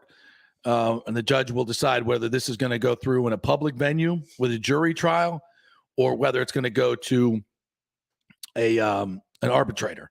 And if it goes to an arbitrator, much of the proceedings is going to be kept quiet. If it goes to a jury trial, all these proceedings are going to be open. And I think it's a long shot that it'll go to a jury trial. But if it does, the decision will certainly be appealed either way it goes. So it won't be decided tomorrow. But if it does go to a jury trial, I'm telling you, it's going to get ugly for Stu, and it's going to get ugly for Major League Baseball. I think Major League Baseball would just assume this go away. And one of the ways they can get it to go away is for him to step down as the managing general partner, which is what this lawsuit is about. They're not, trust me, Stu has probably tried to settle this lawsuit multiple times because he doesn't want it to go any further. But these folks, his partners, feel wronged, and they want, one of the remedies is to have him deposed as the managing general partner. And that would, by the way, that would be the best case scenario. That would be the best case scenario, because then he would almost be forced to sell the team, and maybe not at a rate that he would be able to hold out for a ton of money. So I think a lot of this is trending in the right direction for anybody who wants to see the Rays stay in Tampa and get this stadium deal done. I think a lot of that is positive momentum, and hopefully we'll see that come to fruition in the next few weeks. All right, what else did we want to get to today? The Lightning in Ottawa tonight. We had Chief on earlier to talk about that as they start a stretch of 31 games in 60 days. They'll have 3 home games this week, and they'll be gone for a long time. They've got like a 6-game road trip, and then a home for 1, and then on the road for 4 again. So it's going to be a very compact schedule, but I'm in for like just watching the Lightning every other night on TV or being to Emily. I'm ready to go. Let's go. Ready to roll. All right. I have newfound excitement after our experience this weekend. Kyler Murray still wants to be paid the highest paid quarterback in football, bitching and moaning about his contract. I got no time for this guy. He's not a leader. I love the way he plays, but did you see the part in that statement that which by the way, that he needs to fire his agent? Yeah. That statement or whatever it was, I don't know, where he says that Kyler feels if he gets paid, that will go a long way in helping them achieve their goal of winning a Super Bowl. What the hell does that have to do with anything? Buddy, it doesn't help you at all, because guess what? Now we're contributing $50 million of the cap towards your ass. Right. But at least he'll know that his future is solid and he can concentrate on football, not be thinking about baseball. No. What? No. I don't have time for Kyler Murray. No, you're too immature for me. Did you see John Morant's 52 last night? Can I tell you what? We're not huge NBA fans anymore, but that guy I'll pay to see. Must see TV. TV every night. That dunk last night. He was just coming down the floor. I'm like, what's he gonna do? He'll pull up for a jumper. Is he gonna go try to get? And he just went, I'm jumping over you, and I'm gonna slam it in your face. Big dorky white boy. Here I come. Was it one of the Plumleys? I don't know. One of the 10 Plumleys? I don't know. One of those guys that jumps up and acts like he can block and just gets and then the one teabagged. The one before the half. My goodness. Oh, where he's falling out of bounds. I thought that was more impressive. Yeah, it was sick shot. But that guy worth the price of admission. I love the way he plays. All right, good stuff. We will our thanks to the chief who came on today. 10:15. Scott Reynolds was great on Ali Marpet and possible return of Tom Brady and what the Bucs are thinking. If you missed that, go back and check that out. Bob Harig, fantastic Sports Illustrated lead golf writer, talking about the Mickelson situation in Valspar coming up. Fantastic. Check it all out on our app, FanStream Sports. Download that or subscribe on YouTube. Watch it every day. Also on Apple and Spotify and at fanstreamsports.com. We will see you tomorrow. Go Bolts.